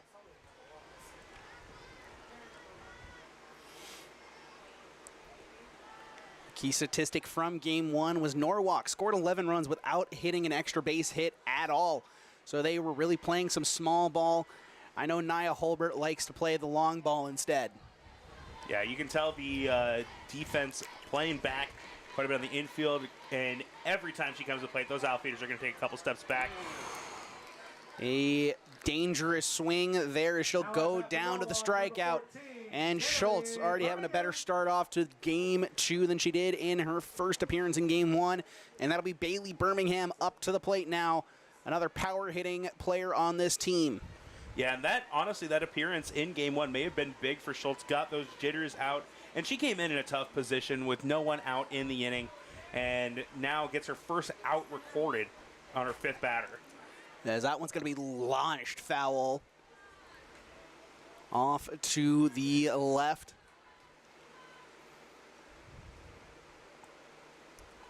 As Birmingham managed to reach base off of a bunt single that was a shock to everyone on the infield.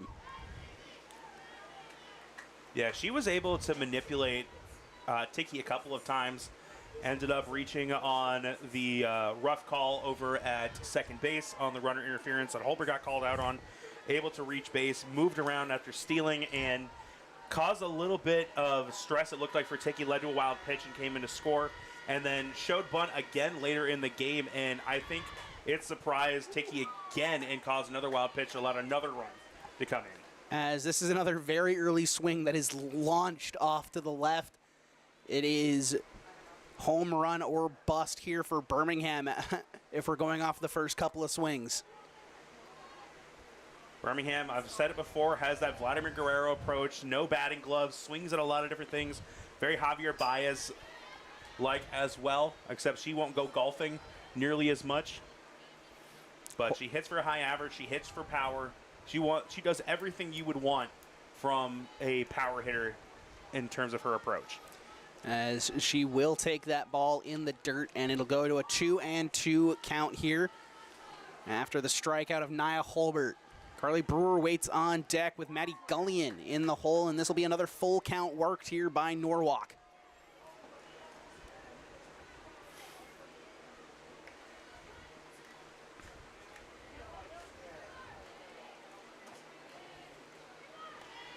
Schultz, a big pitch here, trying to avoid that first base runner of the game. Will be unable to do so. Birmingham taking advantage of some inattentiveness and will swipe second on the walk.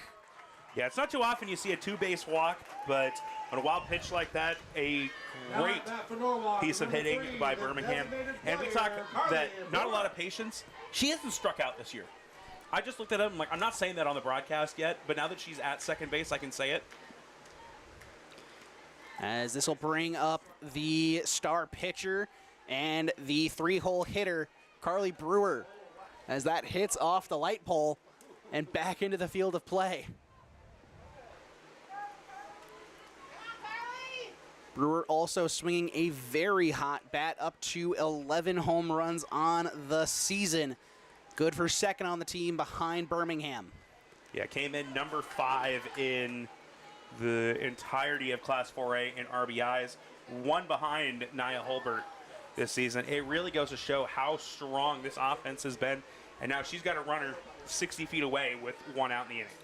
As a wild pitch will advance Birmingham over to third. Can she manufacture another run all by herself? And it seems like it's been mainly a struggle of pitching when runners are on base for Indianola. They get very uncomfortable in the circle. They're unable to kind of work the pitch count they want. They're unable to work the zone they want. It's really just been all about keeping runners off, and they've been unable to do so far today. And a great stop by Bonas there with a pitch in the dirt. She has had, not necessarily her struggles, but there have been a lot of pitches that she has had to corral to avoid those extra bases. A couple of wild pitches in the first game, and already 2 of them here to begin this one. As that'll be another walk issued in the day today for Schultz. The first of her start here in game 2, and that'll bring up Maddie Gullion, the right fielder. Got off to the nice start, striking out Holbert, something that not a lot of players are able to do. Just the 5th time she's gone down on strikes this season. But back-to-back walks sets up the Warriors really well here. As Bailey wanted to go, and she'll be safe. The ball came out at the last second on the diving stop. Great hustle there by both Birmingham and Bonas, but just a tough play. Bonas, a diving attempt, as I think Birmingham misread the situation and took off. Got a little antsy there, but the Warriors able to get the benefit there, and now have 2 runners in scoring position. Yeah, Brewer takes off for second, manages to get the bag. But Birmingham, I think she thought the ball got away a bit further than it actually did, and Bonas did well to corral it and then chase Birmingham back to third. Almost had the out, but the ball squeezed out of her glove. And that's, I'm sure, what the conversation is between umpire and coach right now. She just wants an explanation on why the call was safe. Yeah, and you saw the ball come free. I think she was trying to argue that the tag had already been placed before the ball came out, but that's a bang-bang play, and most of the time, that is going to go to the runner. Unless you're Armando Galarraga pitching a perfect game. The imperfect game mentioned. The 28 up, 28 down. And honestly, it might be better historically-wise that he didn't go do it. I couldn't tell you all the people that pitched a perfect game, but I can tell you who didn't but did. Yeah. Here's the delivery to Gullion. This will be in the dirt. Birmingham itching to go. But that itchy trigger finger almost led to the second out of the inning. And now Gullion instead has a chance to potentially load the bases here for Addie Fisher. Instead, that'll be a hot shot up the middle, almost caught by the pitcher. But instead, it'll score Birmingham and it'll advance Brewer to third. And a great decision to hold Brewer at third. It looked like for a second she was going to be able to come in, but a great throw from center field. Gullion continues the hot bat. Had a couple RBIs in game 1, now picks up one here. Yeah, Dana Blake in center threw an absolute rocket from center field, manages to keep that run at third. But with Addie Fisher up, anything can really happen. She's got a good bat. It has had her struggles so far this season, has been breaking through a little bit here and there, looking for a true breakout before playoffs start. And an easy trot over to second for Gulya. Knew she was going to be taken off the entire way. And a great job by Fisher pulling back on that one. See if they continue to focus on the bunt or let her swing away here with now 2 runners in scoring position. Delivery. That'll be just a bit high, so it'll be 2-0 here to the third baseman. Norwalk up 1-0 after Birmingham comes across to score.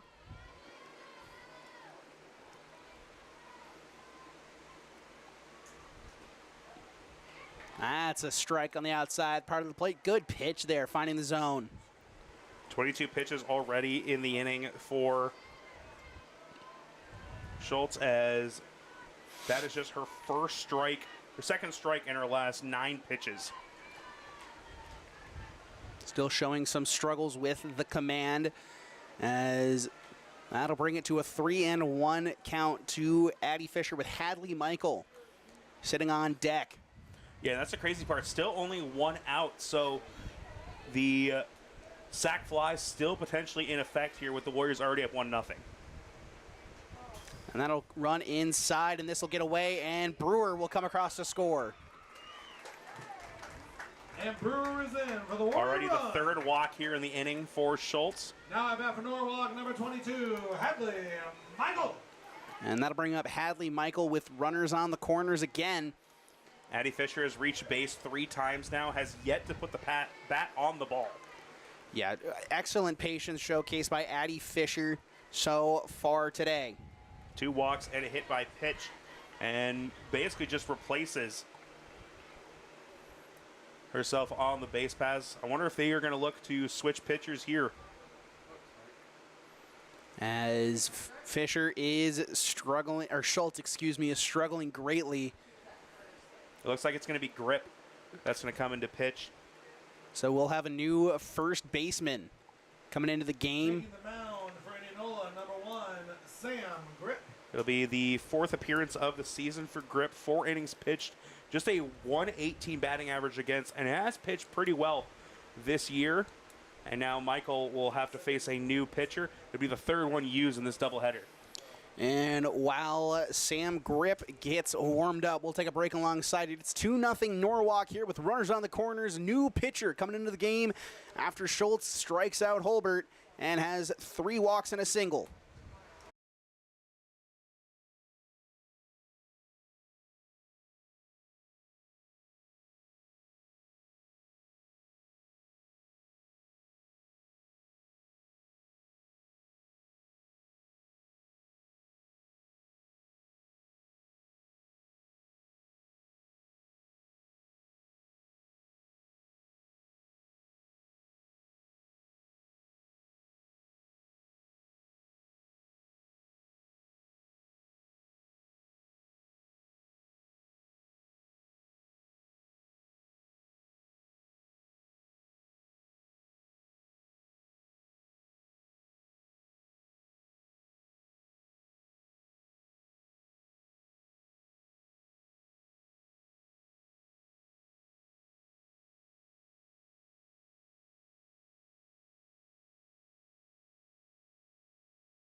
As we come back, it is Sam Grip on the mound, or in the circle for Indianola, and I believe it is Ashley Schultz to take over at first base.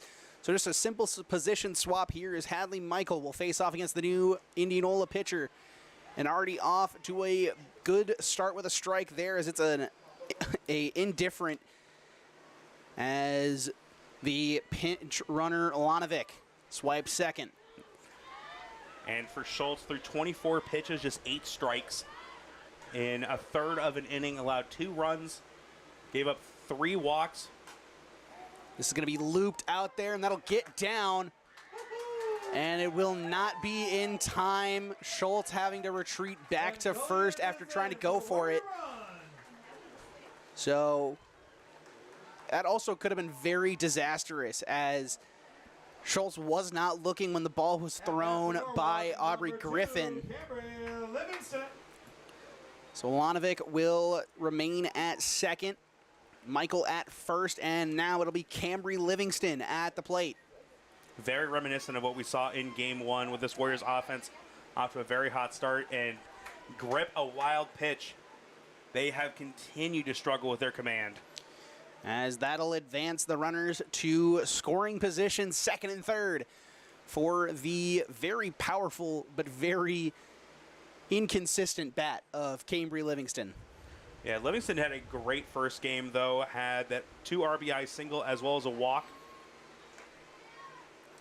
As a strike will be thrown in there by Grip, so it is a 1-1 count here to the first baseman. Earlier in the season was kind of splitting time here and there with Haley Karnatz, but now that is firmly her position. And she'll offer a bunt, and it'll be fouled off. 1-2. Yeah, if there's anything about the Livingston girls we've seen the last couple of years, it has been the ability with the glove. Jada Livingston last year was a starting third baseman every day, and now Cambry settling it over at the other side of the diamond in that position that was manned by Addie Downey last year. And on deck, we'll get our first look at Haley Hook so far in today's contests. So run outside for a ball. Count is tied up at 2.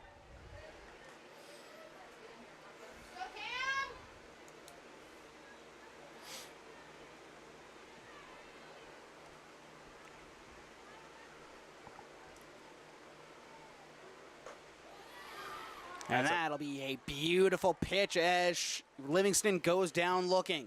And that's a big pitch for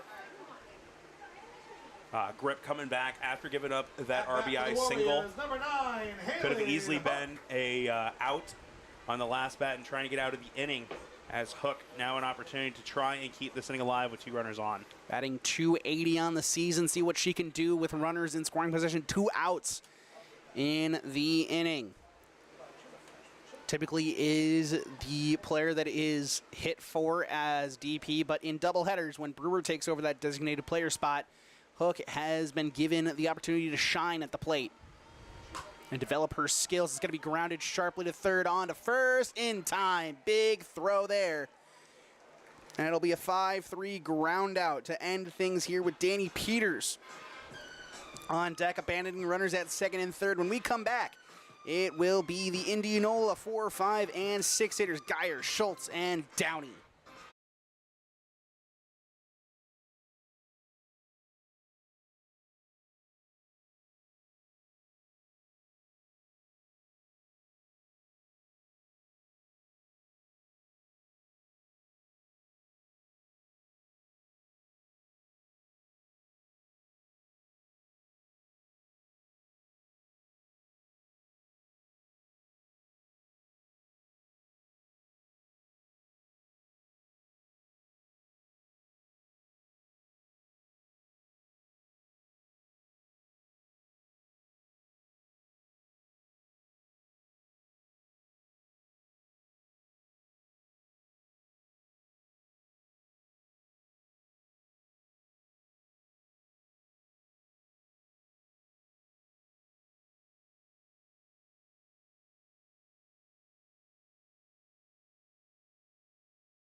As we come back, Leah Crick retakes the circle to face off against the cleanup hitter, Lex Geyer.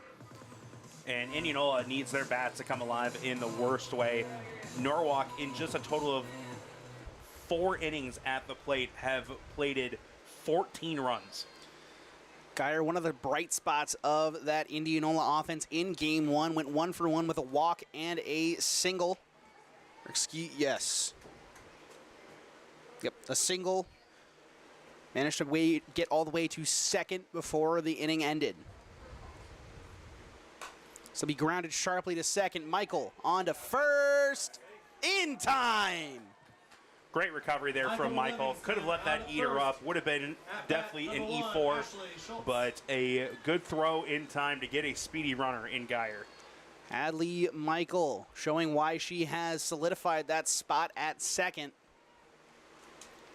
As that'll bring up Ashley Schultz, who is taking up residence at first base after Grip takes over the circle. Birmingham on to first in time. Good, powerful throw.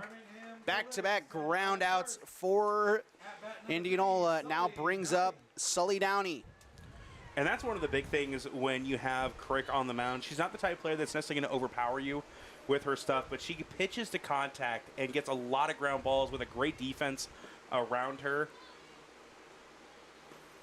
So that's going to be grounded again to Birmingham on to first. That'll be a bit wide. Managed to slip on the throw. Takes Cambry Livingston off the bag, so it will be an E6 on the throw as Downey reaches.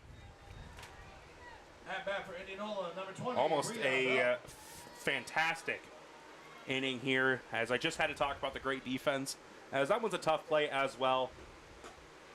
Trying to come back across your body with that throw. Probably would have been good for Birmingham to stop, set her feet, and throw, because even if that throw is late, there's less of a chance of a wild throw leading to an extra base.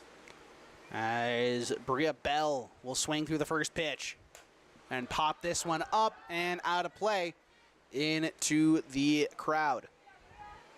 So it's a quick 0-2 here to the third baseman.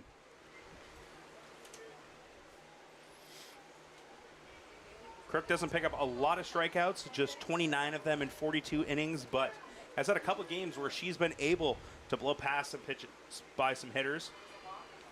Throw down, not going to be in time. A beautiful jump there from Downey. I doubt the Norwalk pitcher, Leah Crick, is worried about that runner for now. Her main objective is to get past this batter and get it to the bottom half of the second inning. That one comes upstairs just a little bit too high. Bell, a solid hitter in this lineup, singled her first time up, struck out her second time in that first game. We did do the math for Schultz in the 2 appearances so far today. 40 pitches thrown, just 11 strikes, and 6 total walks. A rough day at work here for Schultz. As that'll be grounded sharply but fouled down the third baseline, so we'll see the full count again.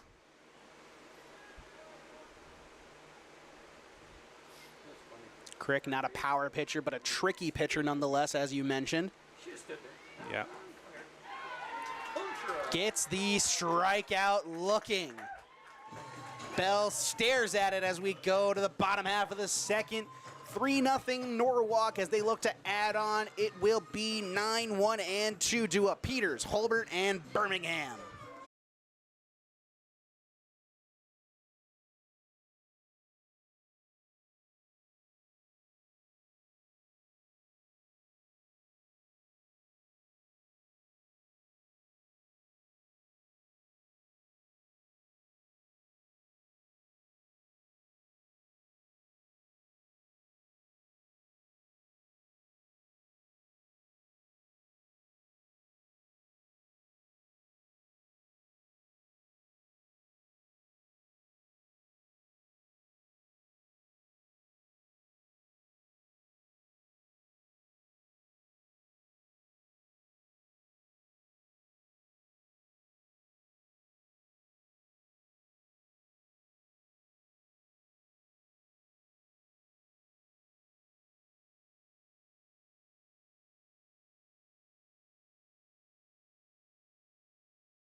it's Danny Peters to lead things off, the left fielder.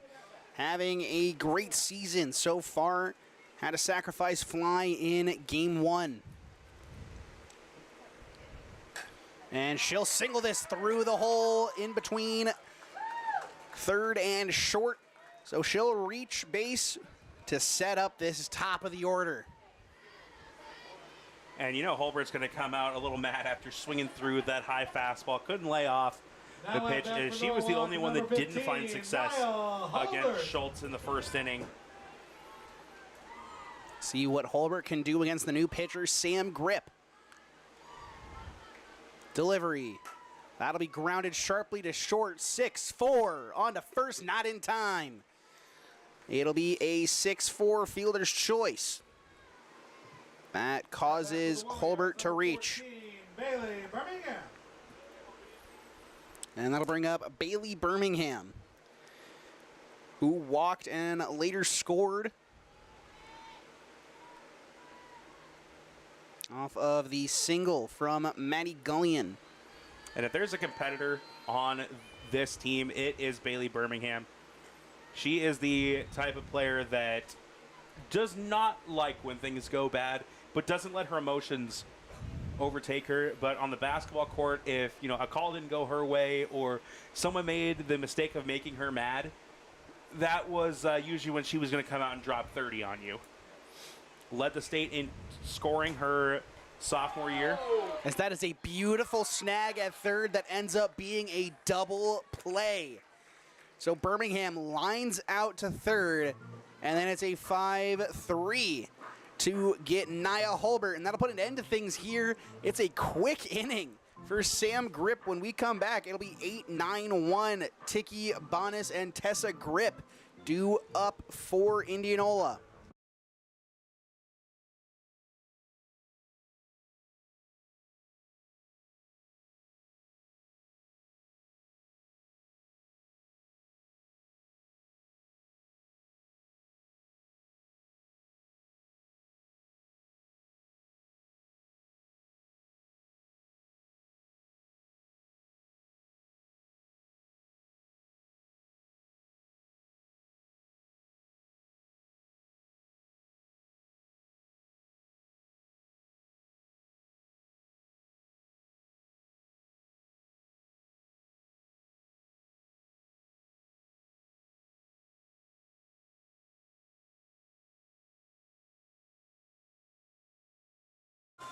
As we return, Leah Crick returns to the mound after a 4-pitch inning from Indianola after the double play.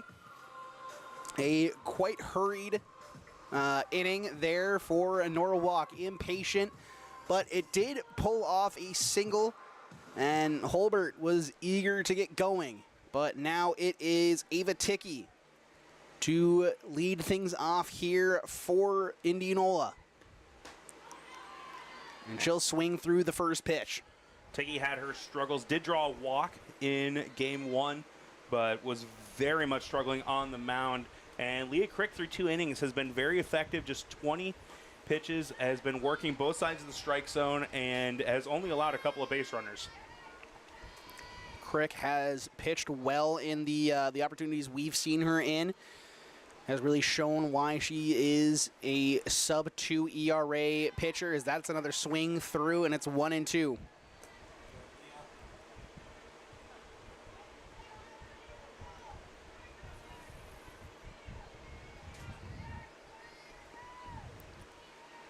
Delivery from Crick. Swing and a miss. Strike 3. Got her.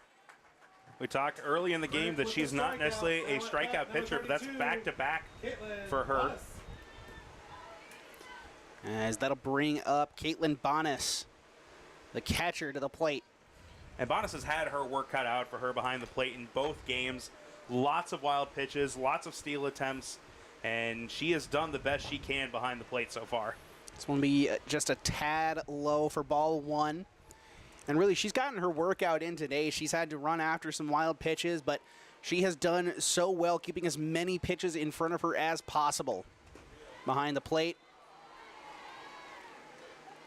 Has even done some nice framing as well, as it's going to be a 2-0 count here to the catcher.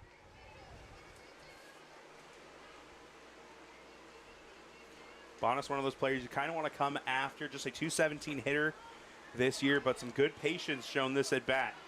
A little bit high and tight there for the 3-0. So we'll get the 3-0 offering.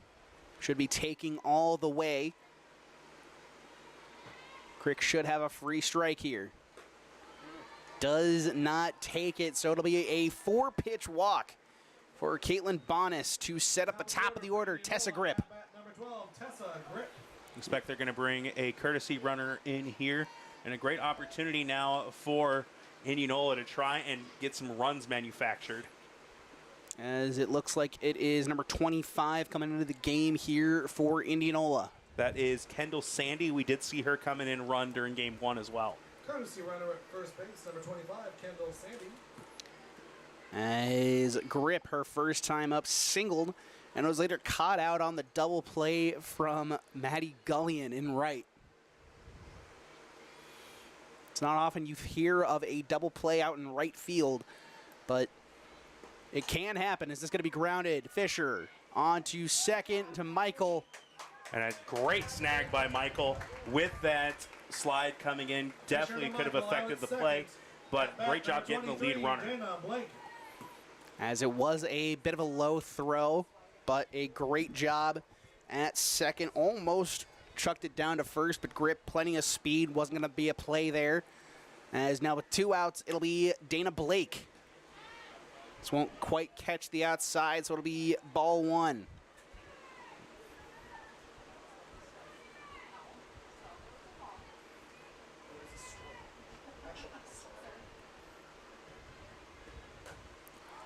Be flied out of play, so it'll be 1-1 now.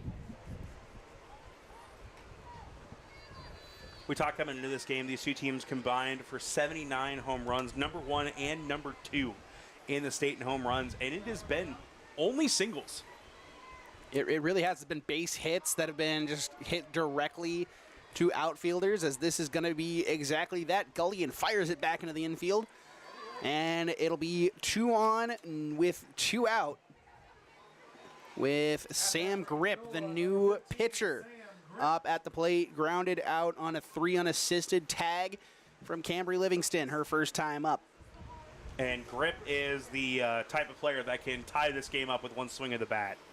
Delivery be just outside, 1-0. Top 5 in Class 5A in home runs and RBIs. She is having a monster sophomore season, and a lot to like from this player who's only going to get better as she gets older. Can't quite catch the zone on that bottom outside corner. So it's 2-0 here to the superstar of Indianola.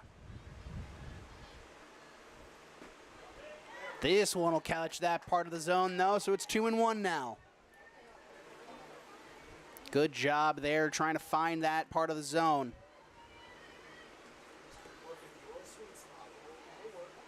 Delivery. That's going to be lifted. Will that fall? Birmingham going back and making the catch. A little bit of over-the-shoulder action as Birmingham will put this inning to rest. We'll go to the bottom half of the third, where it's going to be 3, 4, and 5 due up the heart of the Norwalk order.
As we come back, Carly Brewer up at the plate here.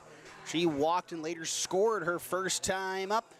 And Gullion follows that, as well as Addie Fisher. So a dangerous part of the order coming up to the plate for Norwalk.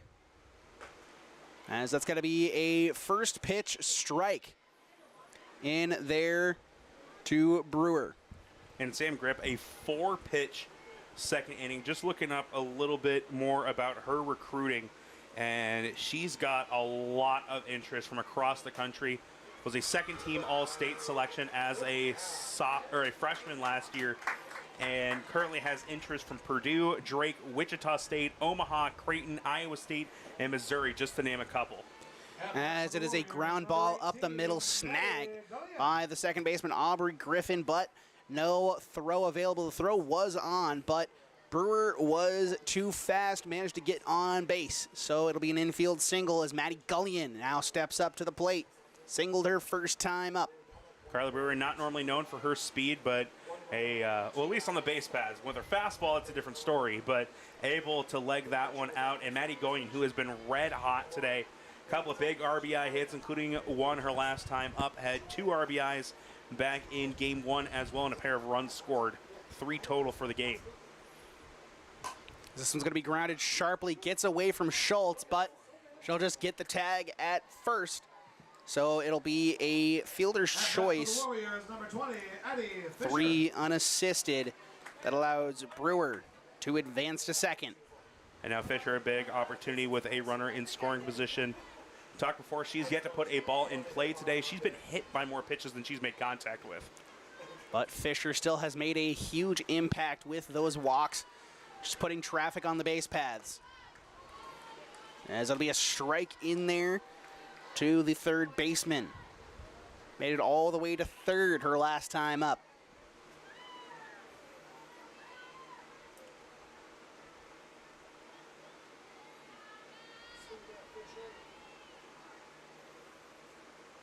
It's going to be grounded. It'll be fielded cleanly onto first, and it'll be Grip onto Schultz. It'll be a 1-3 ground out that advances the runner over to third. And Michael, another player that has been really hot with the bat so far. 2 runs scored and a couple of RBIs on the evening so far. As Michael looks to drive in the 4th run of the game for the Warriors with a base hit. This one will be just a bit high, doesn't offer at it, so it's 1-0. Grip has really solidified that pitching spot since coming in. That's actually the first ball she's thrown in her last 13 pitches. Been peppering the strike zone here early. Continues that trend as there's another strike in there to Norwalk. Known a lot for her bat, but she could be another growing pitcher. Part of the Iowa Alliance U18 team, playing first and pitching for them. It's going to be lifted foul. No chance to get there is the right fielder, Tessa Grip.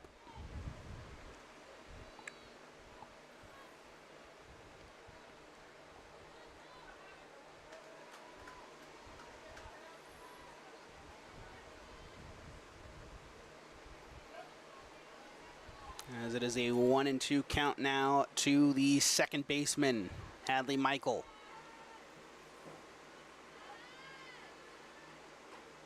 It'll be high and outside for a ball, 2-2.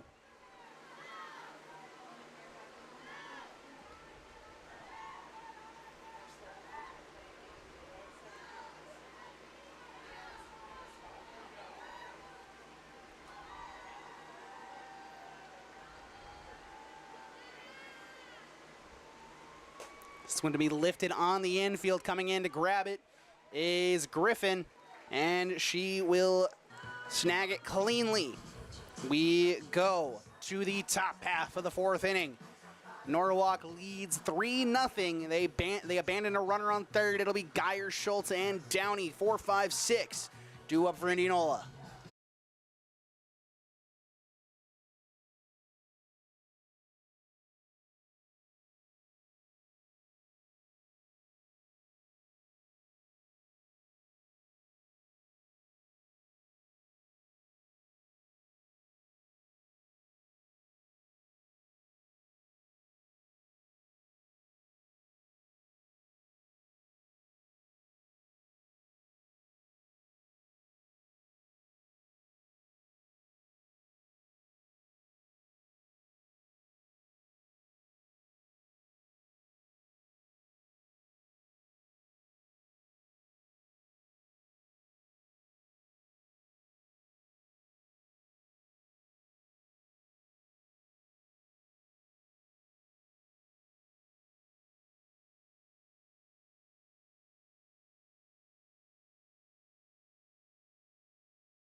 As we return, it is Lex Geyer up to the plate. She led things off in the second inning, grounding out to the second baseman, Hadley Michael.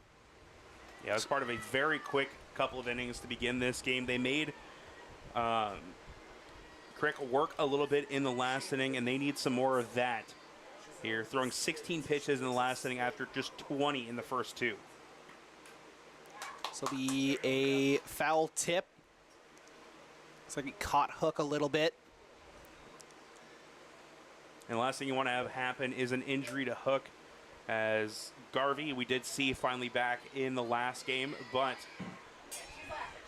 she's been out for a large portion of the season. Don't want to have to go potentially down to your JV catcher. Yeah.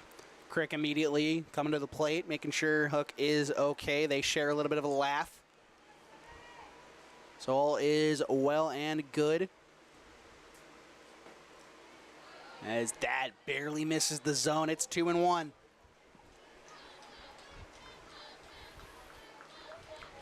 Hook has been invaluable defensively. It's going to be grounded back up the middle. Crick not able to snag it. So it'll be a single here for Geyer. Great contact, able to work the count a little bit and just drive that one right back where it came from and give a leadoff single for an Indianola team that is desperate to put something up on the board, trailing 3-0. As now, Ashley Schultz, the third baseman, or the first baseman, now up. Good zip on that fastball, just barely missing the strike zone. Had a nice pop in the catcher's mitt.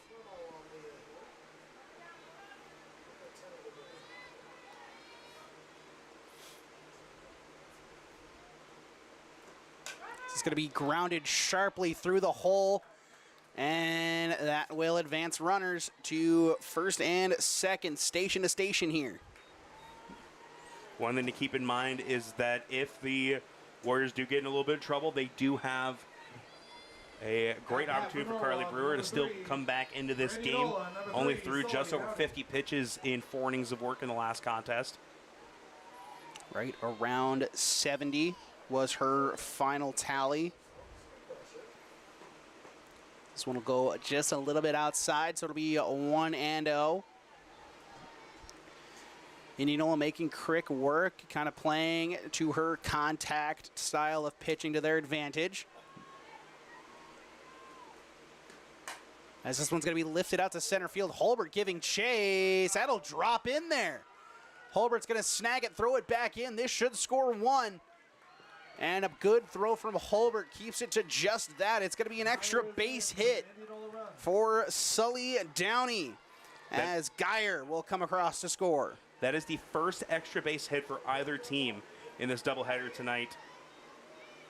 And it puts Indianola in a great spot to try and tie this one up with 2 runners in scoring position and no one out. As that'll bring up Bria Bell.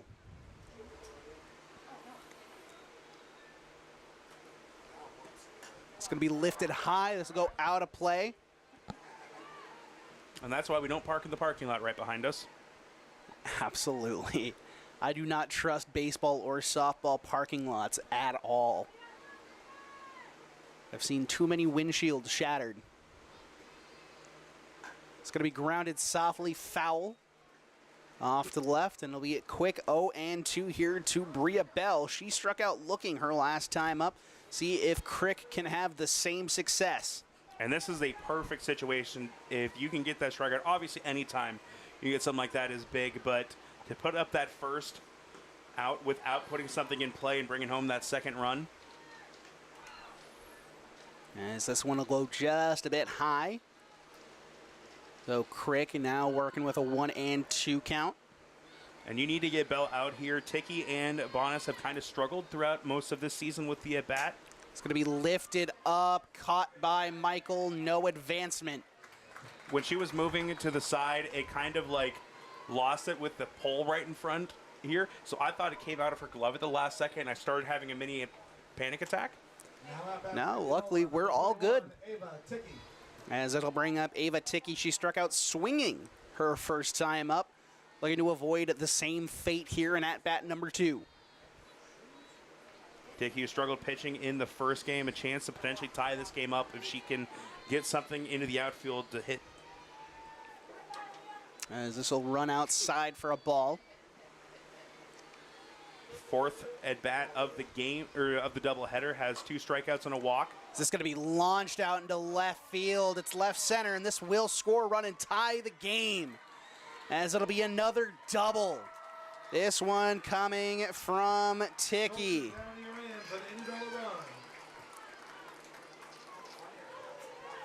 So the game is tied up, and the Indianola bats have come alive here. Number 32, Caitlin Bonas. As Caitlin Bonas now up, runner in scoring position, just 1 out in the inning. Indianola has something cooking here. 50 pitches now on the game for Crick. Have a pinch runner come in. It'll be number 6. Looks like that is Aubrey Geyer, or Griffin, excuse me. Griffin playing second and as the flex player here in game 2.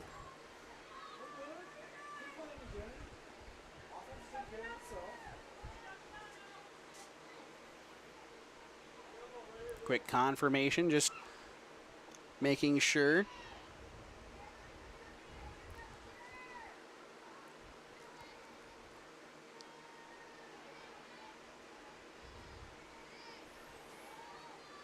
As here's the delivery from Crick. That'll be a swing and a miss for strike 1.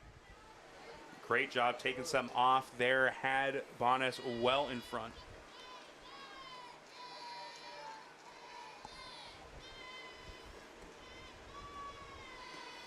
This will be lifted sky high.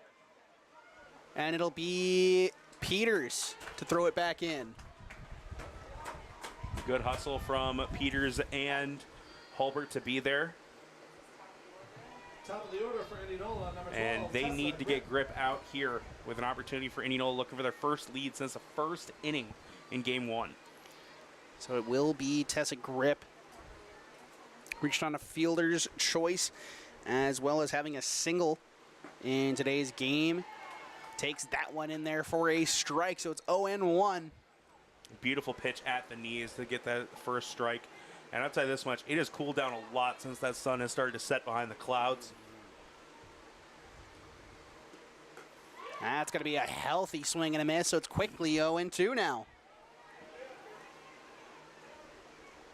Crick looking to get out of the inning and get her offense back out at the plate.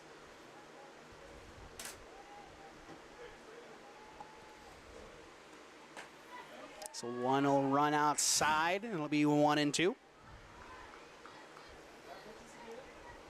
Livingston, Hook, and Peters due up for the Warriors.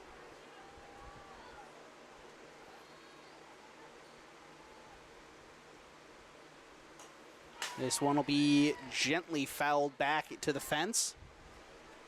We'll see the 1-2 again.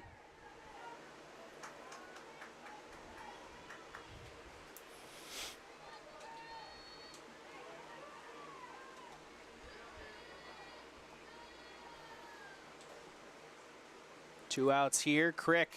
This one's just fouled off. Good at-bat put together by Tessa Grip.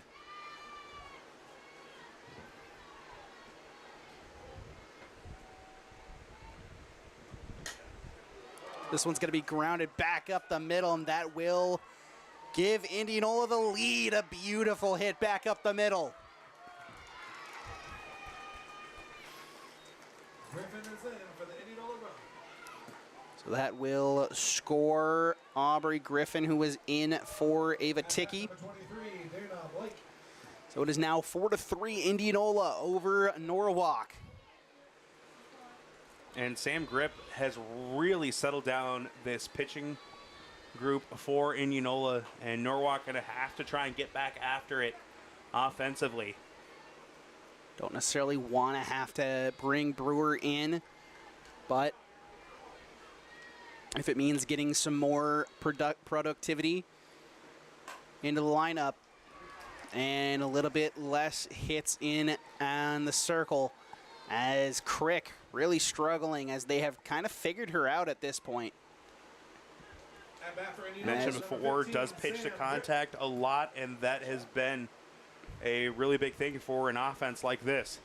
As we'll have a meeting on the mound, so we'll take a break alongside it. We'll be back with the rest of the top of the fourth. It is 4-3 Indianola over Norwalk.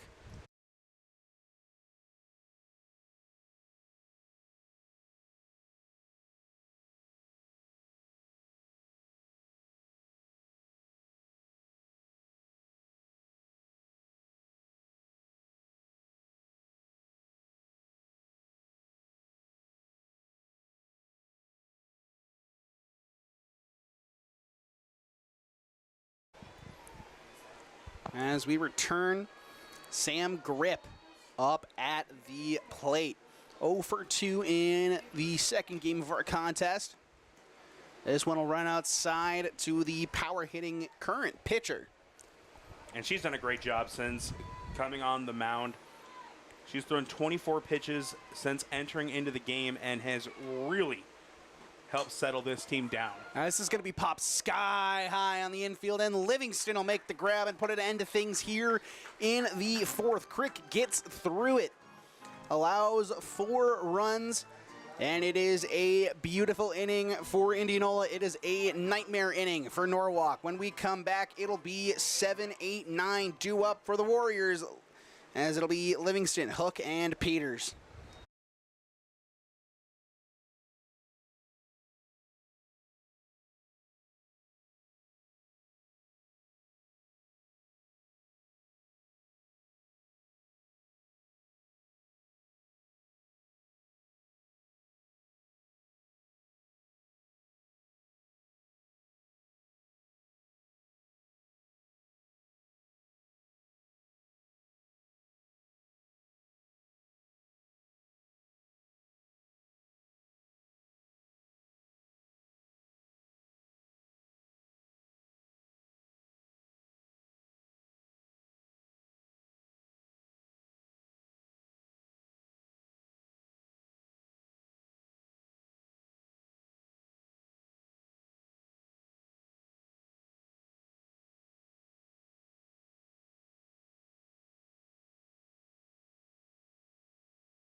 As we come back, it is Cambry Livingston to step up into the batter's box to face off against Sam Grip, who has really steadied the ship here for Indianola in the circle. Yeah, and they really need to get their bats going. Trailing by 1 now. They need to find a way to try and get this one tied up. If not this inning, the next. If anyone can reach it, brings up Holbert, who's due for a big play. As this one will be fouled back by Livingston.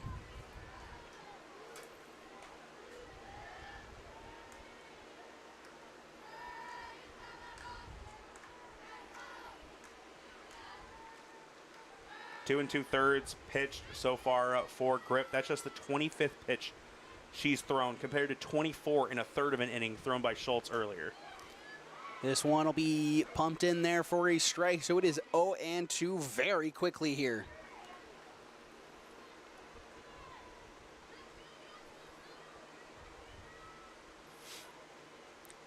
Livingston looking to put the ball in play and reach base here with Hook behind her. Takes that one high. Good patience from the first baseman.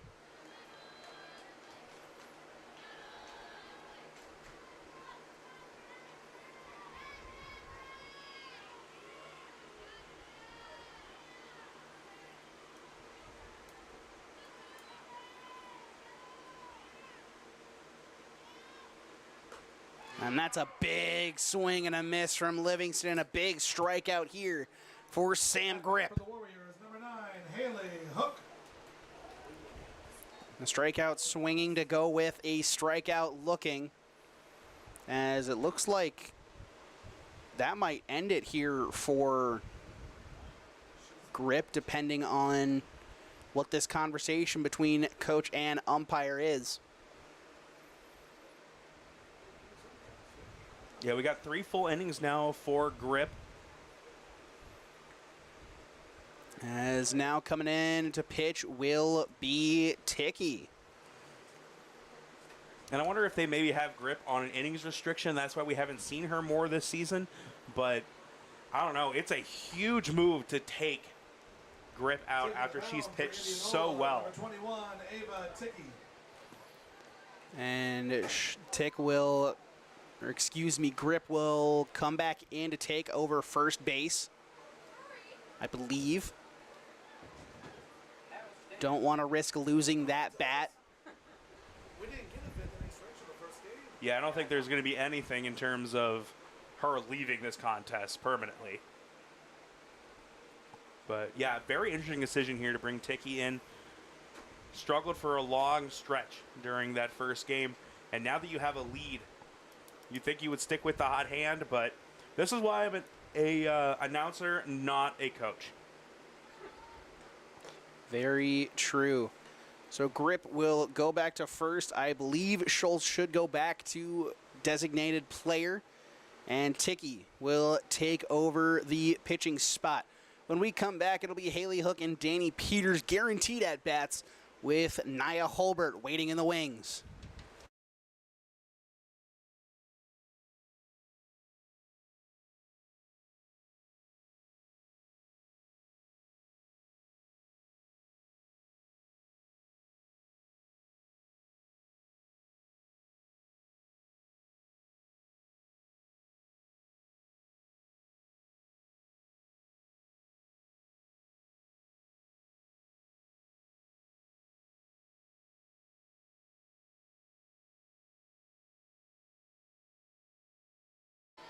As we come back, Haley Hook, the catcher, grounded at the third base her first time up. Let's see what she can do here with Ticky, retaking the circle here with 1 out in the bottom of the 4th inning.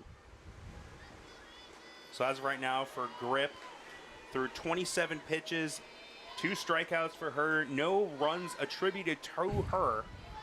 In fact, only allowed, I believe, 3 runners total to reach base on a pair of hits. This one will be fouled back into the fence. It'll be 1-1, as Grip had a fantastic outing in the circle.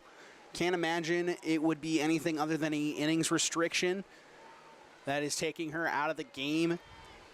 Maybe they don't want to put too much strain on it yet.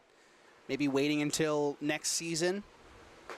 Give her a bigger shot with Ticky graduating. They'll need someone to back up Ashley Schultz. As of right now, Grip in line for her first win of the season as the Warriors playing from behind. Hook looking to get it to the top of the order. This one's going to be lifted. It'll hook foul, and it'll hit some grass. So we'll see a 2-2 count. Ticky struggled with her command quite a bit in the first game, as she's a third pitcher in this contest. It's not too often you see multiple pitchers, especially when your team is winning. It's hard to know without being inside the mind of the Indianola head coach. This one will run outside, so it'll be a full count here to Haley Hook, trying to take control of the at-bat and reach base. And we'll see who comes out to pitch for Norwalk in the top of the 5th. This one's going to be lifted high, and this will be back behind. That'll hit off of the press box. Was the press box or the Mediacom? It could have been the Mediacom truck.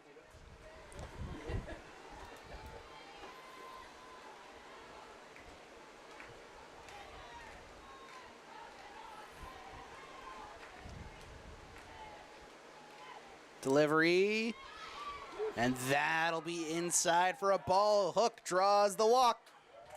Very close pitch there. As we'll have a courtesy runner come in. It looks like it's going to be number 24, Allie Williams, two-pinch run. And now let's see if the Warriors get something going. Peters comes in, 1 out, top of the order, due up next. Warriors, number 21, Danny Peters. As this is a very dangerous situation. It's going to be very hard to get a double play with both Williams and Peters going for runs that the ball is put in play. Peters had a really good at-bat her first time up before being thrown out at second on the fielder's choice.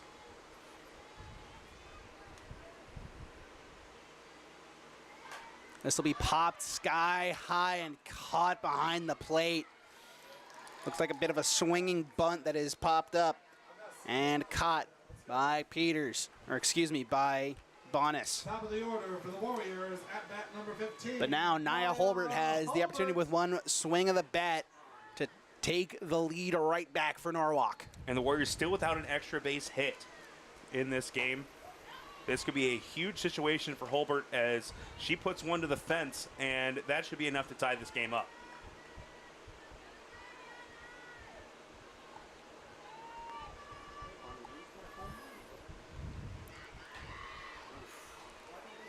This one will be fouled off. It's 0-2. Holbert wanting to launch one into the sea of fans out in the outfield. Yeah, and Tiki took something off that one. Holbert just hitting that off the end of the bat, was working that outside corner a little bit too. And now the star outfielder behind 0-2. Tiki looking to get out of the inning with no damage done. Holbert lines it directly to the shortstop, Downey, and that'll put an end to things here in the fourth. We'll go to the top of the fifth, where it'll be Geyer, Schultz, and Downey due up. It is 4, 5, and 6.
As we come back, Lex Geyer is going to be up at the plate with Ashley Schultz potentially behind her. Still waiting to see what that situation looks like, if there is going to be any switching. It looks like it is Schultz in the on-deck circle. So it'll be Crick to take things here in the fifth. Brewer is in the bullpen, getting warmed up. Yeah, and Crick had such a great start to this game. Just a rough fourth inning. Very similar to what we saw for Norwalk back earlier in this contest. One inning can be the huge difference in a game like this. As that is a beautiful pitch in there for a strike from Crick. Trying to throw Geyer off balance a little bit. It'll be low in the dirt for a ball. It's 2-1.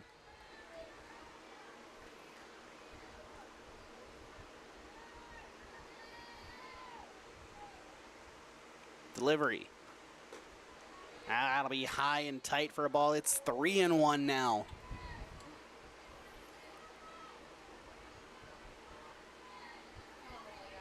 Warriors trying to get out of this with no damage done. They'll have their 2, 3, 4 hitters coming up. A great opportunity. As this is going to be an absolute rocket out there to left center. That's going to be a throw in. Play could have been close if the throw was a little bit earlier. But it'll be Geyer with a double to lead things off here in the fifth. Third extra base hit for Indianola. as it will be Ashley Schultz, who I think has taken the designated player designation.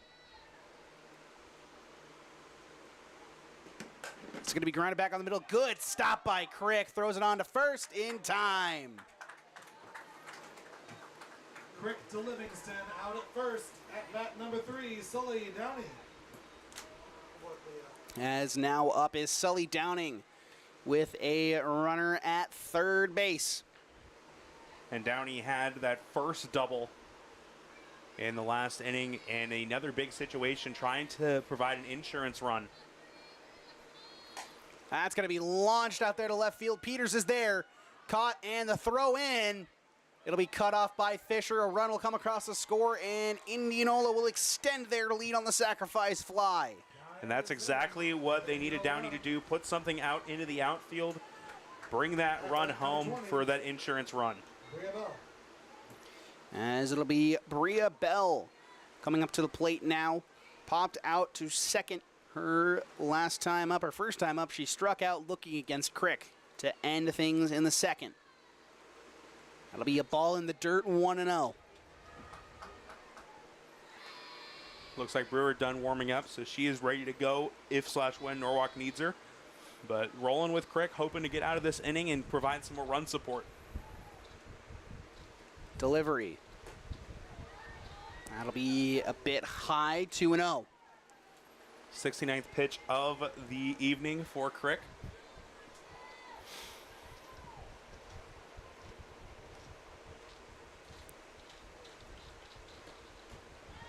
Doesn't quite catch the zone. And the infield waiting for anything to be hit.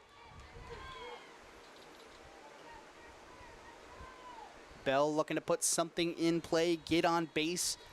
Not necessarily has to be anything, but swinging on 3-0, a very rare thing. Be 3-1 now.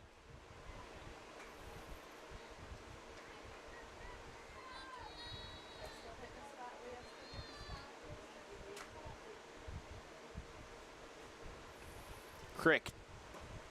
That's going to be lined sharply through the gap. And it'll be Peters coming up with it, throwing it back in. It'll be another hit for Indianola. At bat for Indianola, number 21, Ava Ticky. As it'll bring up Ava Ticky, a 2-run double that gave the lead to Indianola back in that fourth inning. Crick delivers. It'll be outside for a ball. And sometimes I wonder who gets more nervous in these situations, if it's Leah on the mound or her mom up here in the press box. It's a very good question. That's going to be grounded softly. Livingston onto Michael, and there's going to be out number 3. Just one comes across to score. As it is a 3-4 ground out. When we return, it is 2, 3, and 4. Birmingham Brewer and Gullion due up for the Norwalk Warriors taking on Ava Ticky.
As we return, it's Bailey Birmingham stepping up to the plate. Carly Brewer behind her and Maddie Gullion behind her further. And this is where that extra run picked up by Indianola is so big. As either of these two players to start the inning have the opportunity to swing the bat one time and tie it up. That extra one, that means you got to get a runner on or back-to-back big flies. Which with this top of the order, it's definitely possible.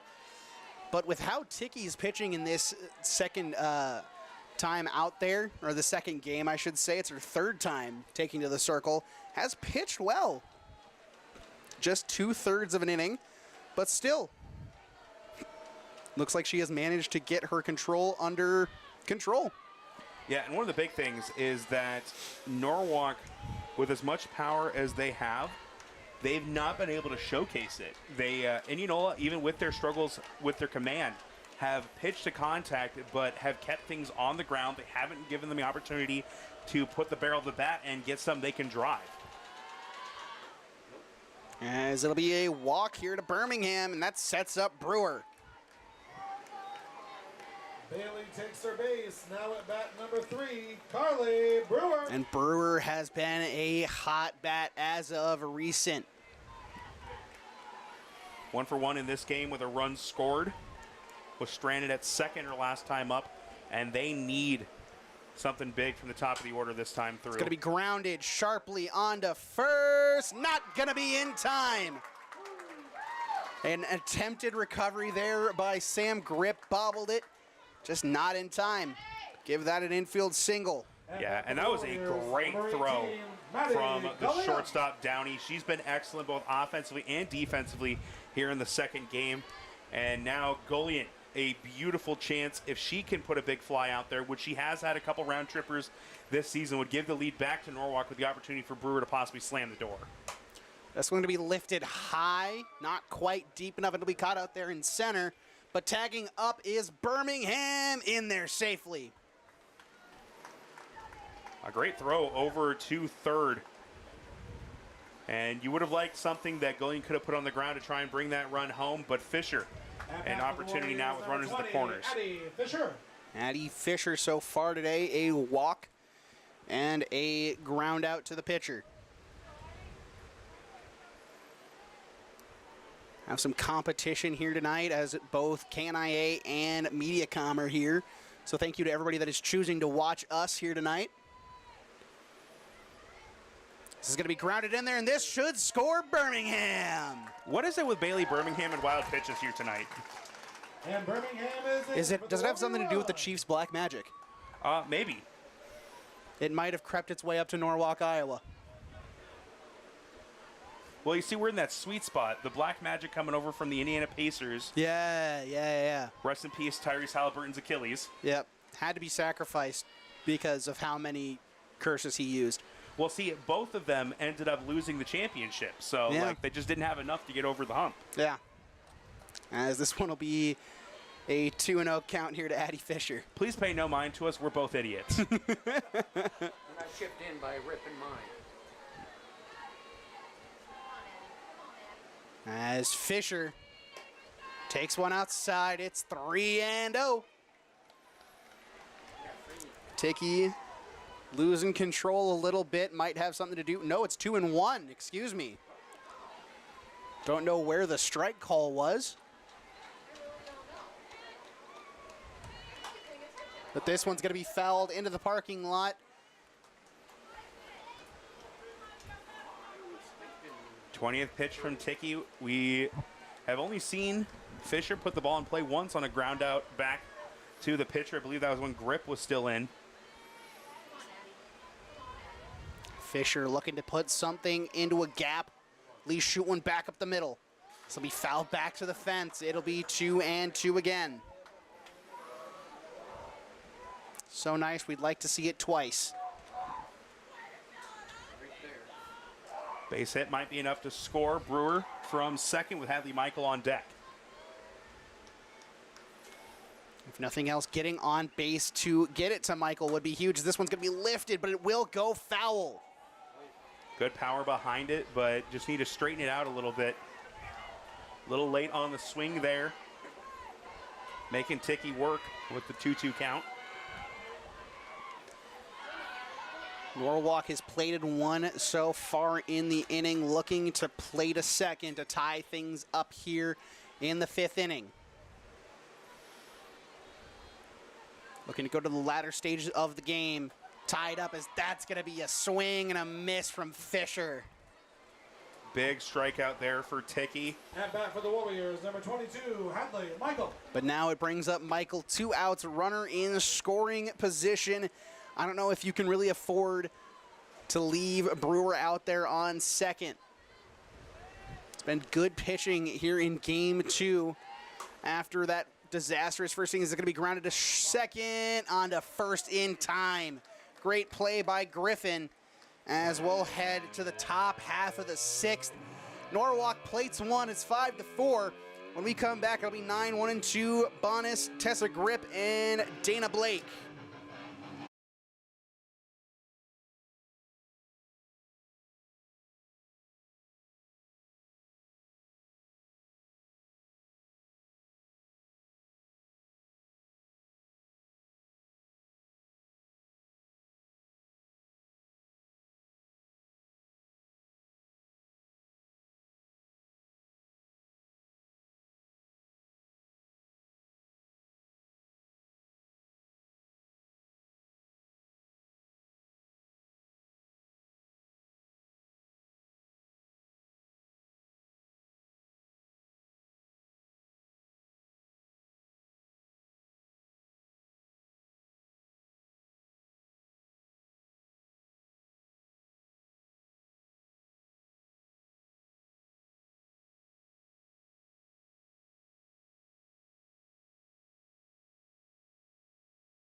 As we come back, Carly Brewer retakes the circle here for the final 2 innings of the game, looking to shut things down. Hopefully the offense can give her the lead. So come top of the 7th, we are gunning for the save. Or excuse me, at that point it would be the win for Brewer. For Crick, pitched 5 full innings, 3 strikeouts, 5 earned runs allowed. Is currently in line for her first loss of the season. And again, that is where that insurance run came up huge. Norwalk able to plate one in the bottom of the 5th, but an extra one makes this still a deficit to face. That is a very late emergency swing from Bonis. So it'll be a 1-1 count here to the catcher. 73 pitches thrown by Crick in those 5 innings. Brewer delivers. That'll be a swing and a miss for strike 2.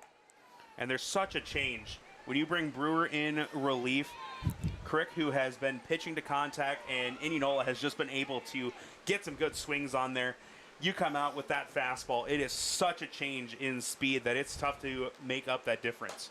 As this one will be popped up sky high on the infield. Livingston calling for it. Michael coming in hot, but Livingston does make the grab.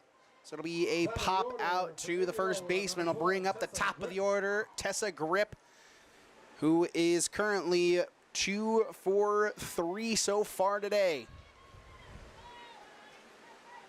Yeah, and had a big RBI that ended up giving that lead to Indianola earlier. And that'll be a strike in there for Brewer, so it's 0-1. Brewer not messing around here in this relief outing.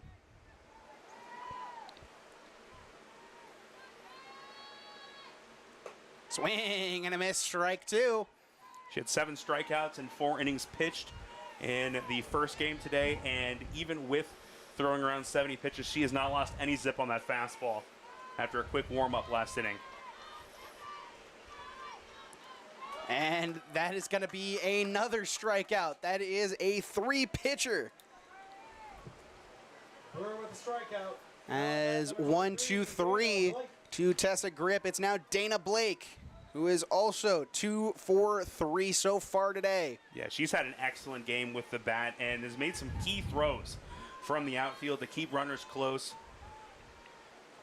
Blake really a dual threat both with the bat and the glove this season for Indianola. Swing and a miss for strike 1. Brewer putting in some great pitches.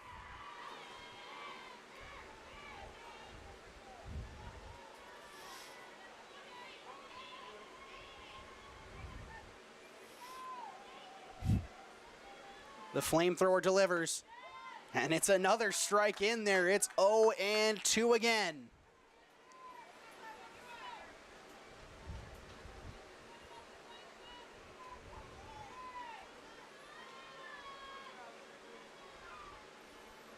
Delivery almost offered at it. Good hold up there from Blake, and it's 1-2.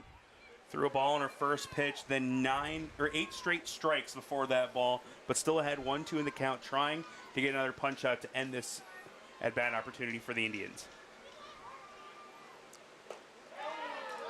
Just misses upstairs. It's 2-2. Did not miss by much.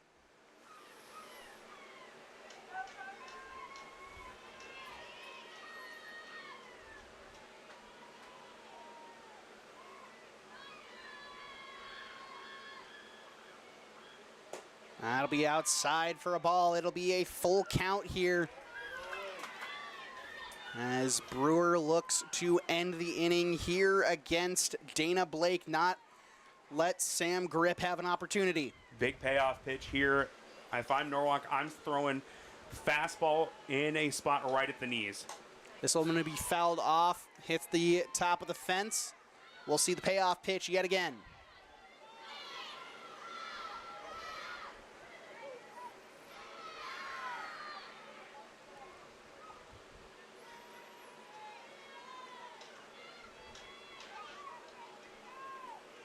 Brewer fires. Inside, strike 3 called. Got her looking. Blake's upset with the call, but it does not matter. We'll go to the bottom of the 6th, and it'll be Livingston, Hook, and Peters due up for the Warriors.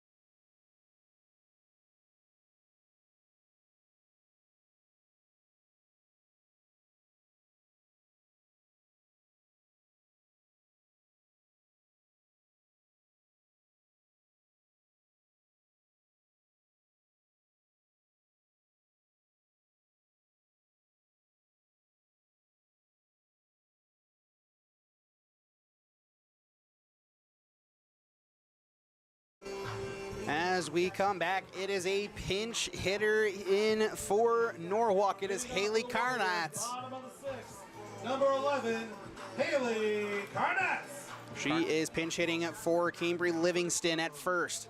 And Karnatz had a pretty solid game 1, reached base a couple of times, scored a run as well. They need every at-bat possible as Norwalk down to 6 outs, trailing by 1 run. As that is a beautiful looping ball in there for a strike. Indianola trying to go home with a split series against one of the best teams in 4A. This one will be fouled back to the fence.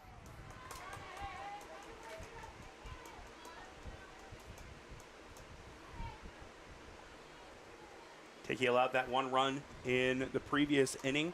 They're going to need something big from her trying to get through the rest of this game. That's going to be lifted high.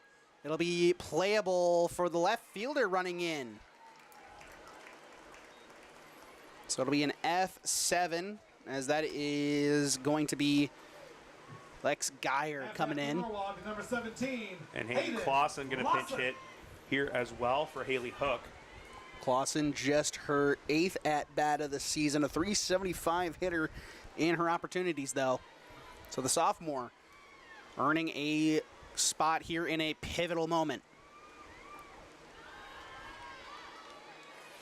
Run inside almost gets her. She jumps out of the way.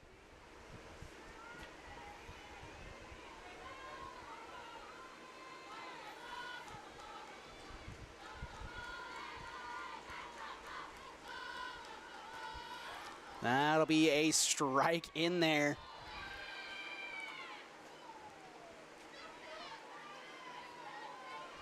Clausen coming in a big situation. If her or Peters are able to reach, it would bring up Holbert. Going to be grounded sharply, fielded cleanly onto first in time. It's a 5-3 ground out, and now there are 2 outs here in the 6th. As it'll be Danny Peters up. Bella, great job on that short hop, able to get the glove down, not let it eat her up. And now Peters, the last chance for the Warriors here in the 6th.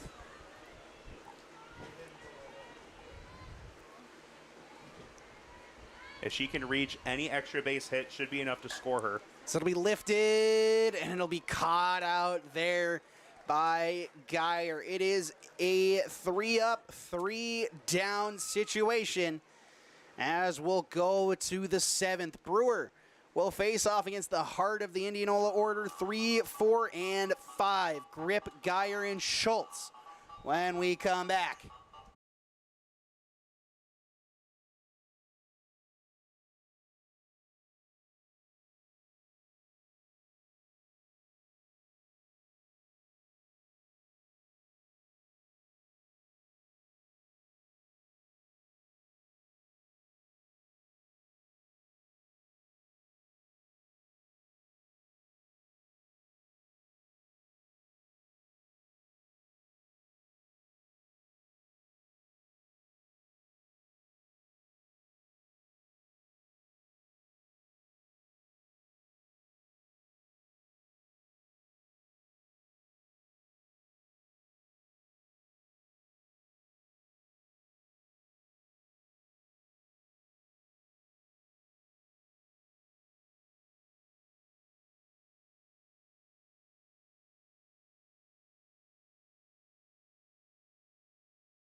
As we come back, it is 3-4-5 up for Indianola to face off against Carly Brewer. One of the toughest challenges to face in any game. Brewer out of the bullpen. Yeah, and same grip. We've talked about Nia Holbert's struggles in this game, but she's been right up there as well. 0 for 3 on the day, was the final out in the 1st, 3rd, and 4th. Looking for a big play here to try and extend her team's lead. As it'll be a new ball requested.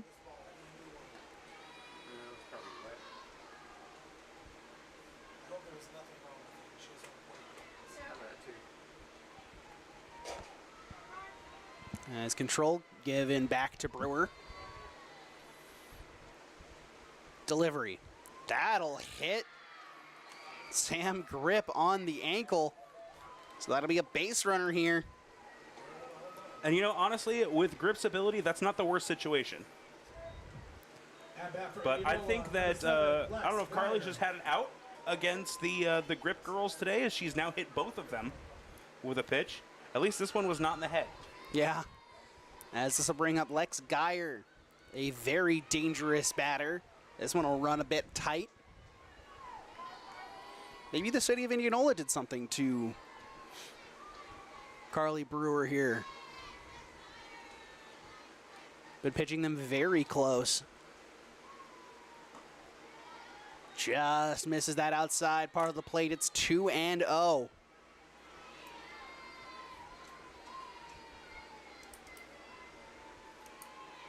Infield in on the corners to guard against a potential bunt. Delivery. That's lifted high and deep. Peters going back. Can't make the catch. Peters throws it back in, and it will not result in anything.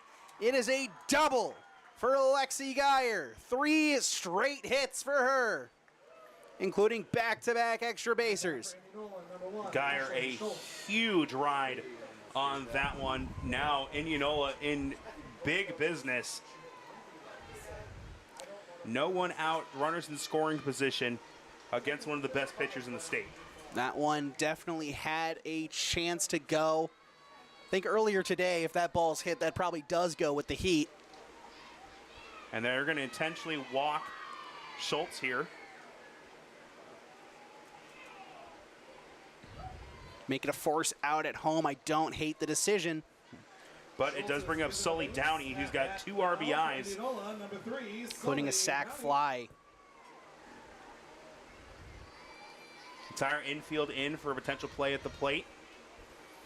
Anything looped over the infield is more than definitely scoring 2.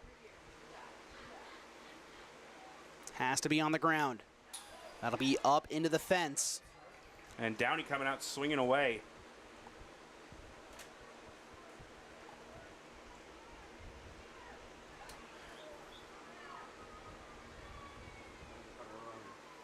And it looks like a courtesy runner going to come in. Can't see the number from here, but it's number 2. So that'll be Emma White coming in at first. Pinch runner, first base, number 2, Emma White. We've talked about it all season that Carly Brewer seems to get even stronger in situations like this, and that is the exact situation they need right here. They need Brewer at her absolute best. Give the offense a chance with the top of the order up. Come the bottom of the 7th. It's exactly where you want to be, down by 1. You have your the top of your order, your best of the best. Brewer delivers. That'll run outside for a ball. Good patience from Downey. Has made a couple very important plays at shortstop. Has kept balls in the infield, that has avoided runs coming across the score, has thrown out some very strong runners from that shortstop position. That'll be grounded. Livingston on to home plate, and it'll be out number 1. Livingston to hook out at home. At bat number 20, Bria Bell. And that's the big thing, is you just got to get it 1 out at a time, not allow any hits. You're just trying to focus on the batter. As Bria Bell will step up.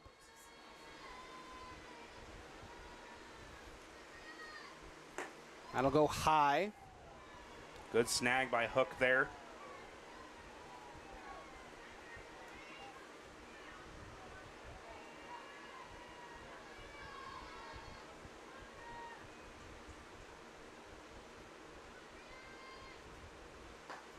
That's going to be a big swing and a miss.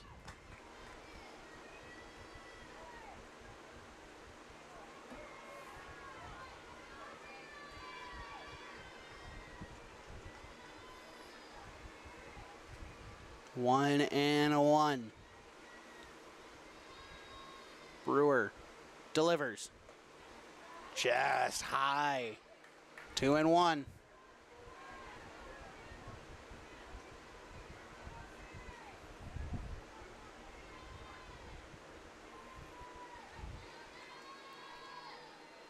The play is at the plate. Brewer delivers. That'll be grounded. Brewer on to home plate.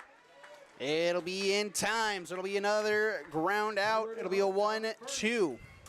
bat number 21, Ava Ticky. And Ticky, the biggest at bat of the game for her.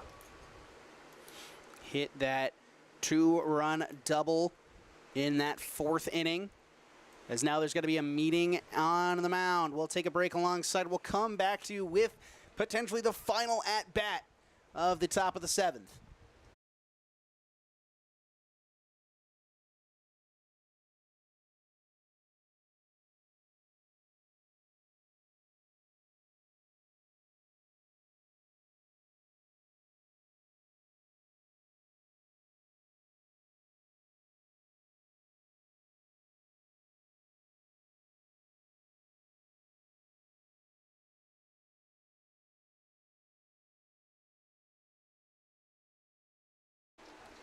As we come back, it was a very quick meeting on the mound, as it was probably just to let them know the play is anywhere.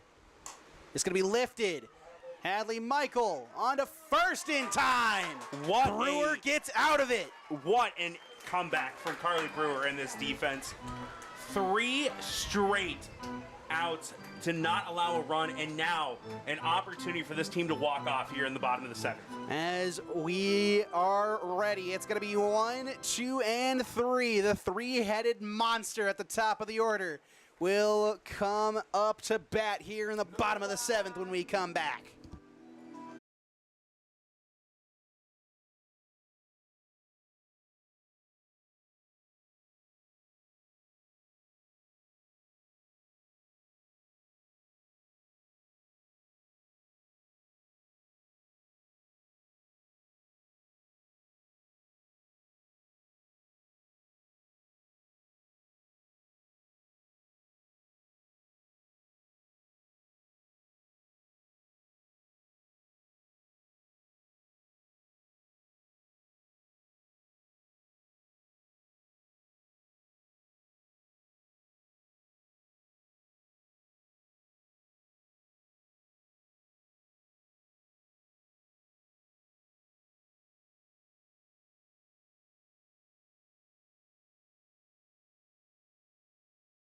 A situation you can only dream of. It is bottom of the 7th. 1-run ball game. Rivalry. You have an opportunity to tie it up. You are Nia Hulbert. An opportunity to win it. You are Birmingham or Brewer. Hulbert! This is tense. And Ava Ticky, who struggled mightily in game 1, has pitched very well since coming back in relief of Sam Grip. Grip in line for the win. Ticky looking for the save. The Hats have come out to play in the dugout of Norwalk.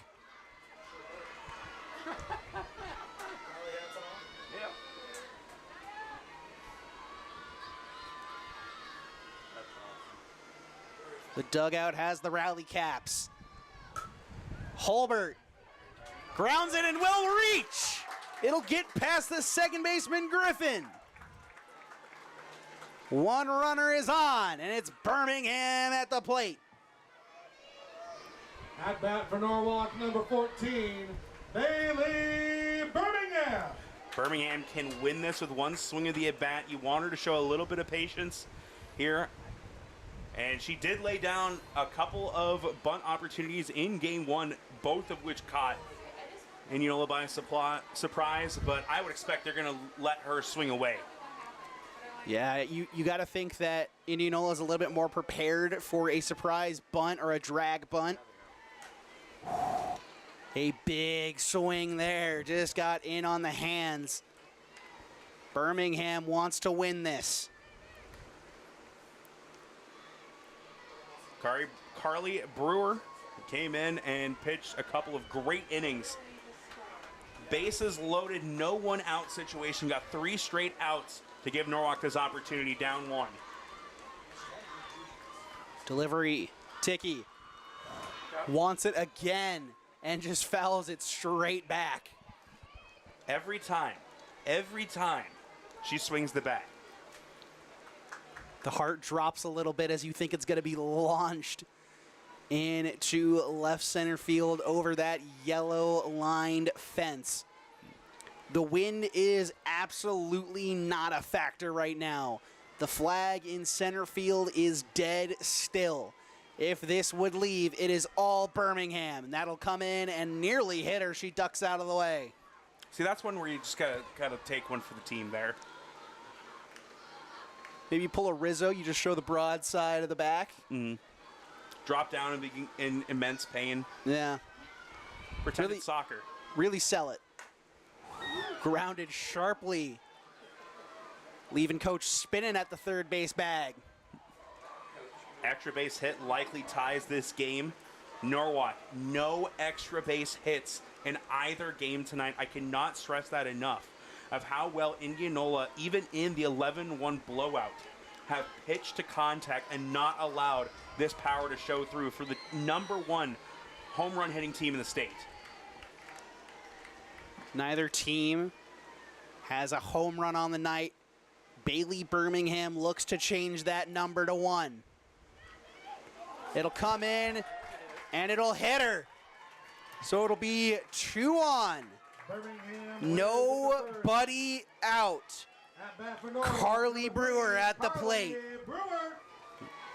Now Brewer has an opportunity with 1 swing of the bat.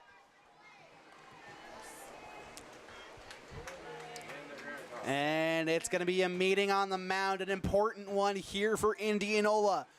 We'll take a break alongside it. We'll come back with what could be a very climactic ending of this second game of our doubleheader. 5-4 Indianola.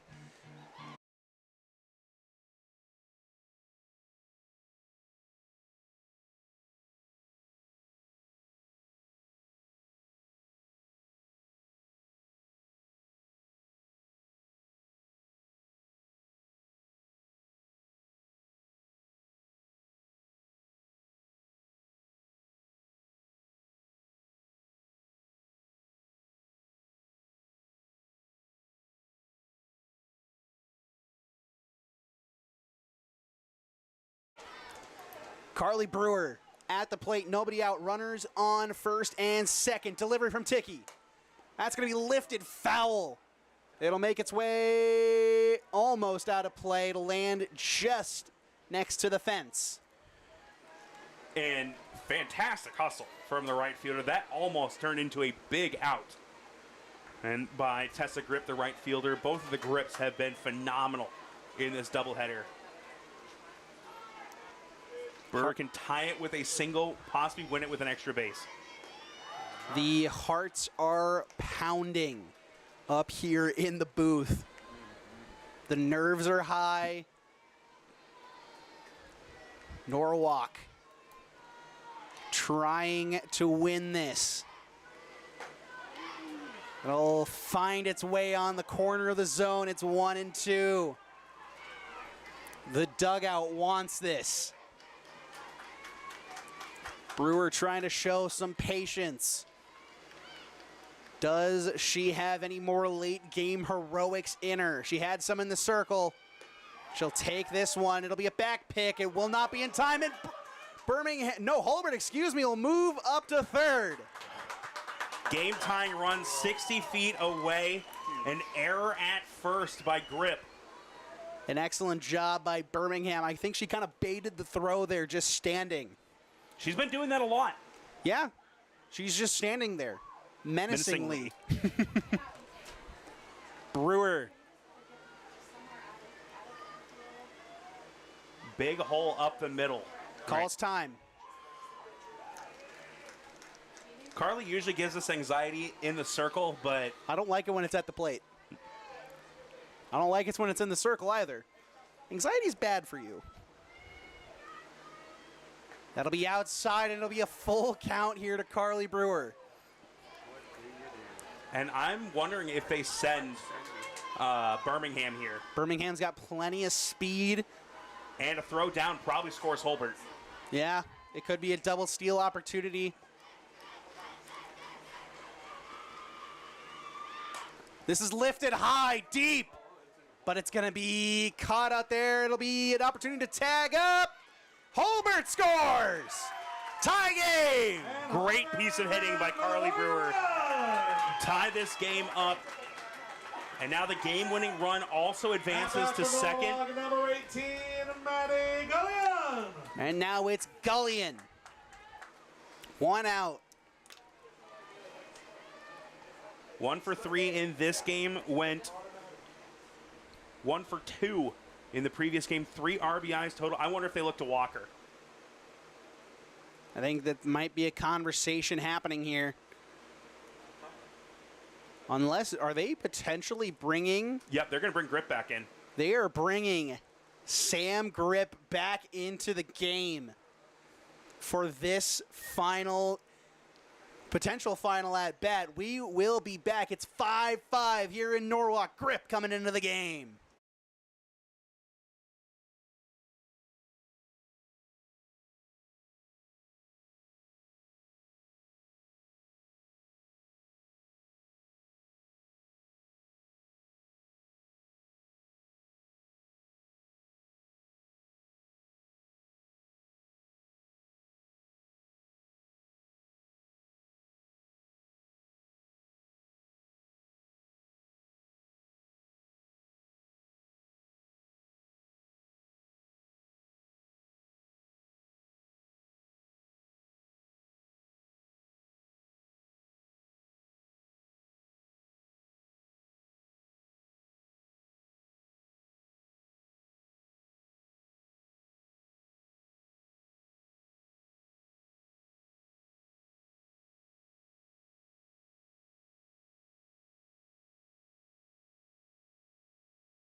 Tensions are high. They're letting Gullion hit.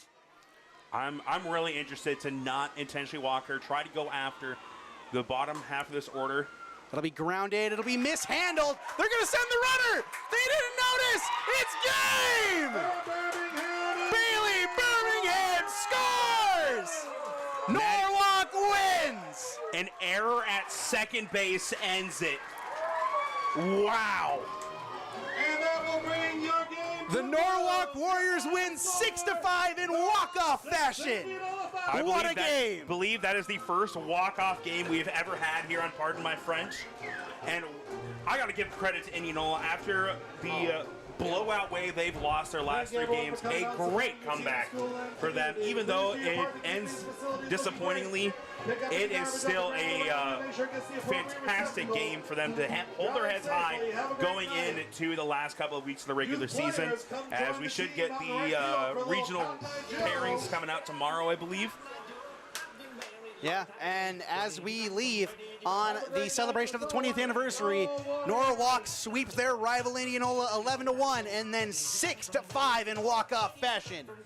It has been an intense night of softball. Thank you so much for listening. And a reminder, we've got the second half of Monday night's game that was rained out. We'll be over at the baseball field, barring any more rain coming in. Which it looks like there might be, but we don't know. The baseball game tonight were moved to Simpson, and as of right now, game is planned to be taking place over there. Huge shout out to Carly Brewer tonight coming in and not only getting the win on the mound after pitching 2 shutout innings, but also the biggest part, she got that game-winning or game-tying RBI in the sac fly, and with Bailey Birmingham moving to second on it because of the throw home, that is what allowed her to come home on The error. What a night of softball. From Liam Weber, Tyler French, and Gary French, this is Pardon My French Media signing off from Norwalk, Iowa.